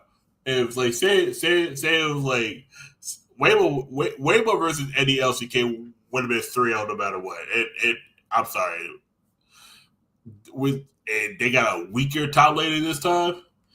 Who the fuck they got? I was just so tired of seeing Weibo at Worlds every year because there were such frauds. Yeah, I just couldn't stand looking at them. Yeah, Weibo had breathe. I was like, oh yeah, they're cooked. But yeah, this overall, I like this world, but my God, this like it was hell because I was mostly watching Bonds and I knew who won just by I could just guess. I was like, The only two times I was like surprised that team lost was BLG versus 100 Seeds and T1 versus CFO. Everybody else went the way I thought it was going to go. I was like, oh shit, 100 Seeds BLG. They were the only one. They were the only Western team that won that day. I was like, and then I look back at it, and I'm like, was that 100 Seeds win real or was that fraudulent? Because 100 Seeds, BLG. We gotta talk about BLG at another time. That crash and burn they did needs to be studied. This is some bullshit. Them motherfuckers won game one versus Time Esports. We got that could be an old like 20, 30-minute video because that needs to be studied. My God, I never see BLG have an L like that. That was holy fuck. Ben was just trying his hardest. But my God, oh my BLG, if you can do one or two things this offseason, replace Elk and On. Just get them the fuck off the team. They're done. Definitely On. If you want to keep Elk, whatever, get On the fuck off the team. Yeah, I just don't know why On. Yeah, On only made sense in theory from keeping a 4-man roster together, but you didn't have Jun, so it doesn't matter at that point either. And get Jun back, please, man. Because when people said it wasn't his. Jun ended up JDG and it was like JDG were always better than what they showed. They just constantly kept choking. One thing JDG did right, they got rid of Mystic. Thank God that motherfucker lived up to his name. And Mystic wasn't on a team this year. Oh, thank God! That's actually great. He was not on a team. We're saved. And are you going to be doing any content on your YouTube channel? I'll probably be doing streaming. I'll probably be streaming more games. I usually stream on weekends. I might stream this Sunday the Las Vegas regional, because I usually do is I put on my second bar and I usually don't have I'll probably have my face on say I'm just using this. I'll stream through Twitch. I can't stream it on YouTube. It's weird. It's like YouTube. You have to keep the volume down low enough, but Twitch is all good. That's it. I'll probably stream that. I'll probably start streaming when it's near close to Top Cut, because they're in Vegas. They're 3 hours behind me. That's me. Yeah.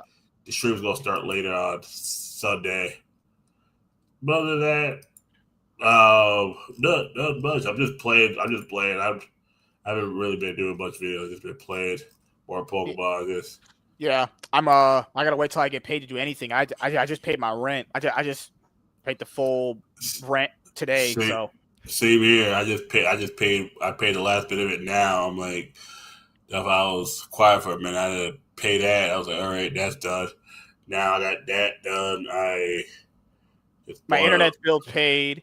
I paid off my StreamYard bill, so I get paid this week. So we'll see how it goes. Honestly, same here. I paid my electric. Everything for me is done. The only last bill I got is the Amazon bill later on this month. My PayPal Pay in 4s are almost up too. Pretty much. I'm gonna make sure I have no PayPal Pay in 4s going into January, because January is the worst time to have PayPal Pay in 4s. Yeah.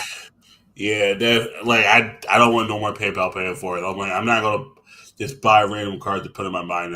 If I get trades, I get trades. Because once I collect all 9 Evolution PlayStations, I'm gonna sell them all at the same time to a collector that wants all 9 of them. I'm just chilling playing Pokemon, man. I try to get back. I'm not gonna lie, this Yu-Gi-Oh format has me some hope, because Brady Dragatel seems like a fun deck, but as long as the Motomi cards are still there, I'm with this motherfucker was it's like we're playing with 9 max seeds. I'm like, Motomi cards are such cancer. And what's crazy is, in Master Duel, I don't think they're that good because you dedicatedly just have to go first with them. But And regular Yu-Gi-Oh! TCG, they're absolutely disgusting, honestly. Yeah. Oh no, they're much worse than Master Duel because you got Maxi as well. Now you're playing with 11 Maxis. It's like not all, like some of them are not good in all the metas, but if you just have 11, and then your deck is like 15 engine cards. You got 11 Maxis. You still got 14 engine hands. Slots. You're like fuck. Like, because most of these decks now are just 15 engine cards, and everything else is in an extra deck. It's like you got board breakers, you got board hand traps. Like, everyone just opens Ash. The one good thing about the Master Duel Bear list, they limited Call by the Grave. I like Call by the Grave, but I started to realize that card's just a little too broken. But then they made Crossroad Designator, you know? Yeah. They almost essentially do the same shit. No, Call by better because Call by you don't actually need to play the card. Like there's sometimes I'm playing a one of in the deck, and if you draw it, it's just your Crossroad might be instantly dead. Like imagine you need you need Crossroad for nib and you draw the nib. Yep, you're getting nibbed. Unless you stop a 4 and then you have a weak board. It's like you can now just have a board and that's it. There's no interaction. I'm like, oh, but Pokemon doesn't have interaction. True, it doesn't have interaction. But it's not like this turbo 15 negates bullshit with all these hand traps. Like people say, oh, if Pokemon had hand traps, I'll probably just stop playing TCG altogether. Because I try Rift Bound just like Gundam's, just like it's the one where you have to manage, you got to tap, you got to do this, I'm like, nah, I'm good. I don't like those kind of games because it's just too slow. It's like, I like Pokemon because they have a mana system with the energies, but it's like, I can kind of cheat it out. I can kind of play a little faster. I don't want none too fast like Yu-Gi-Oh! None too slow like these new games that's coming out. Like right, yeah. Pokemon's right in the middle. It's like Magic too, but I don't want to go play modern or standard Magic. That's a fucking nightmare. That's playing Magic around those smelly ass disgusting people. It's not even that. Like most of the motherfuckers that are locals, like they're like competitively. Like it's like they're good at there, but when an actual pro player comes, because he lives close by and he only plays there for that regional circuit tournament, the best player who's a local at that store gets smoked. Like it's like when I was there, it's like, how do you get top 4 Locata? You don't play Locata. Locata the easy game. It's like I play enough where I'm not gonna go pro Locata, but I can win or top 4 and get some store credit. Like with Pokemon, now I'm getting to the point where I'm able to get championship points. I'm doing better this year than I was last year. Like if that pisses people off, that's whatever. But I was like, I'm just trying to play Pokemon. I don't give a fuck about all this politics shit. Like if you're mad because I'm doing better than you, then get better. Like bitch. Like, yeah. That's what told people. Maybe the reason why you can't do good is because you fucking suck. And you need to get good. Or sometimes you just need to take a break. Because when I realized about some players and like some players need to take a break. Like I know once I hit 200 championship points and I qualified to get the Ace Trader certification or the Ace Trader like promo card, I probably just gonna get it and sell it. But like the reason why I'm gonna get the promo, because it lets me know that the benchmark I can hit, and now I can do more.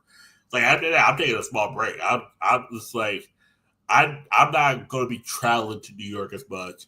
I'm not traveling upstate Connecticut and Massachusetts. I'm not traveling up there.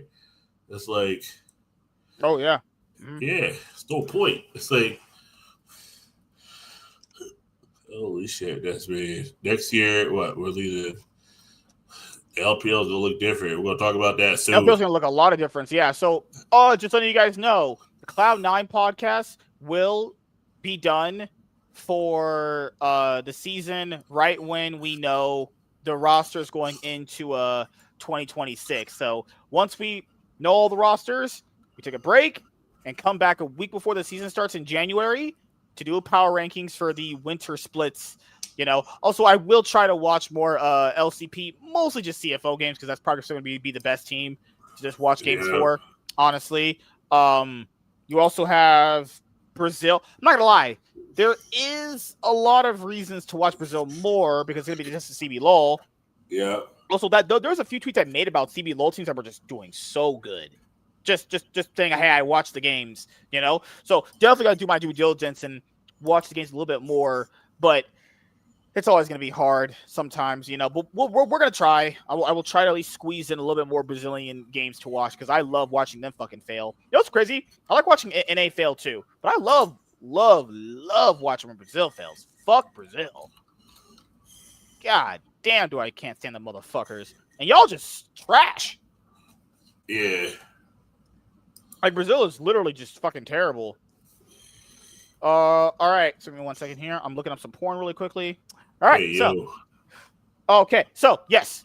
What we will also have the next episode of the Cloud9 podcast this week, Tuesday around 8:30 p.m. PST, and we will start covering all of the 2025 League of Legends off-season news. There's a lot of it, so be on the lookout for that. Busio, maybe he might be eating baguettes now. Allegedly. Yeah. He might be deep throating baguettes off of Kameto's back pussy. Good lord. Hey, yo. Inspire might be speaking Spanish, doing his rapido ways and shit over there. Yeah.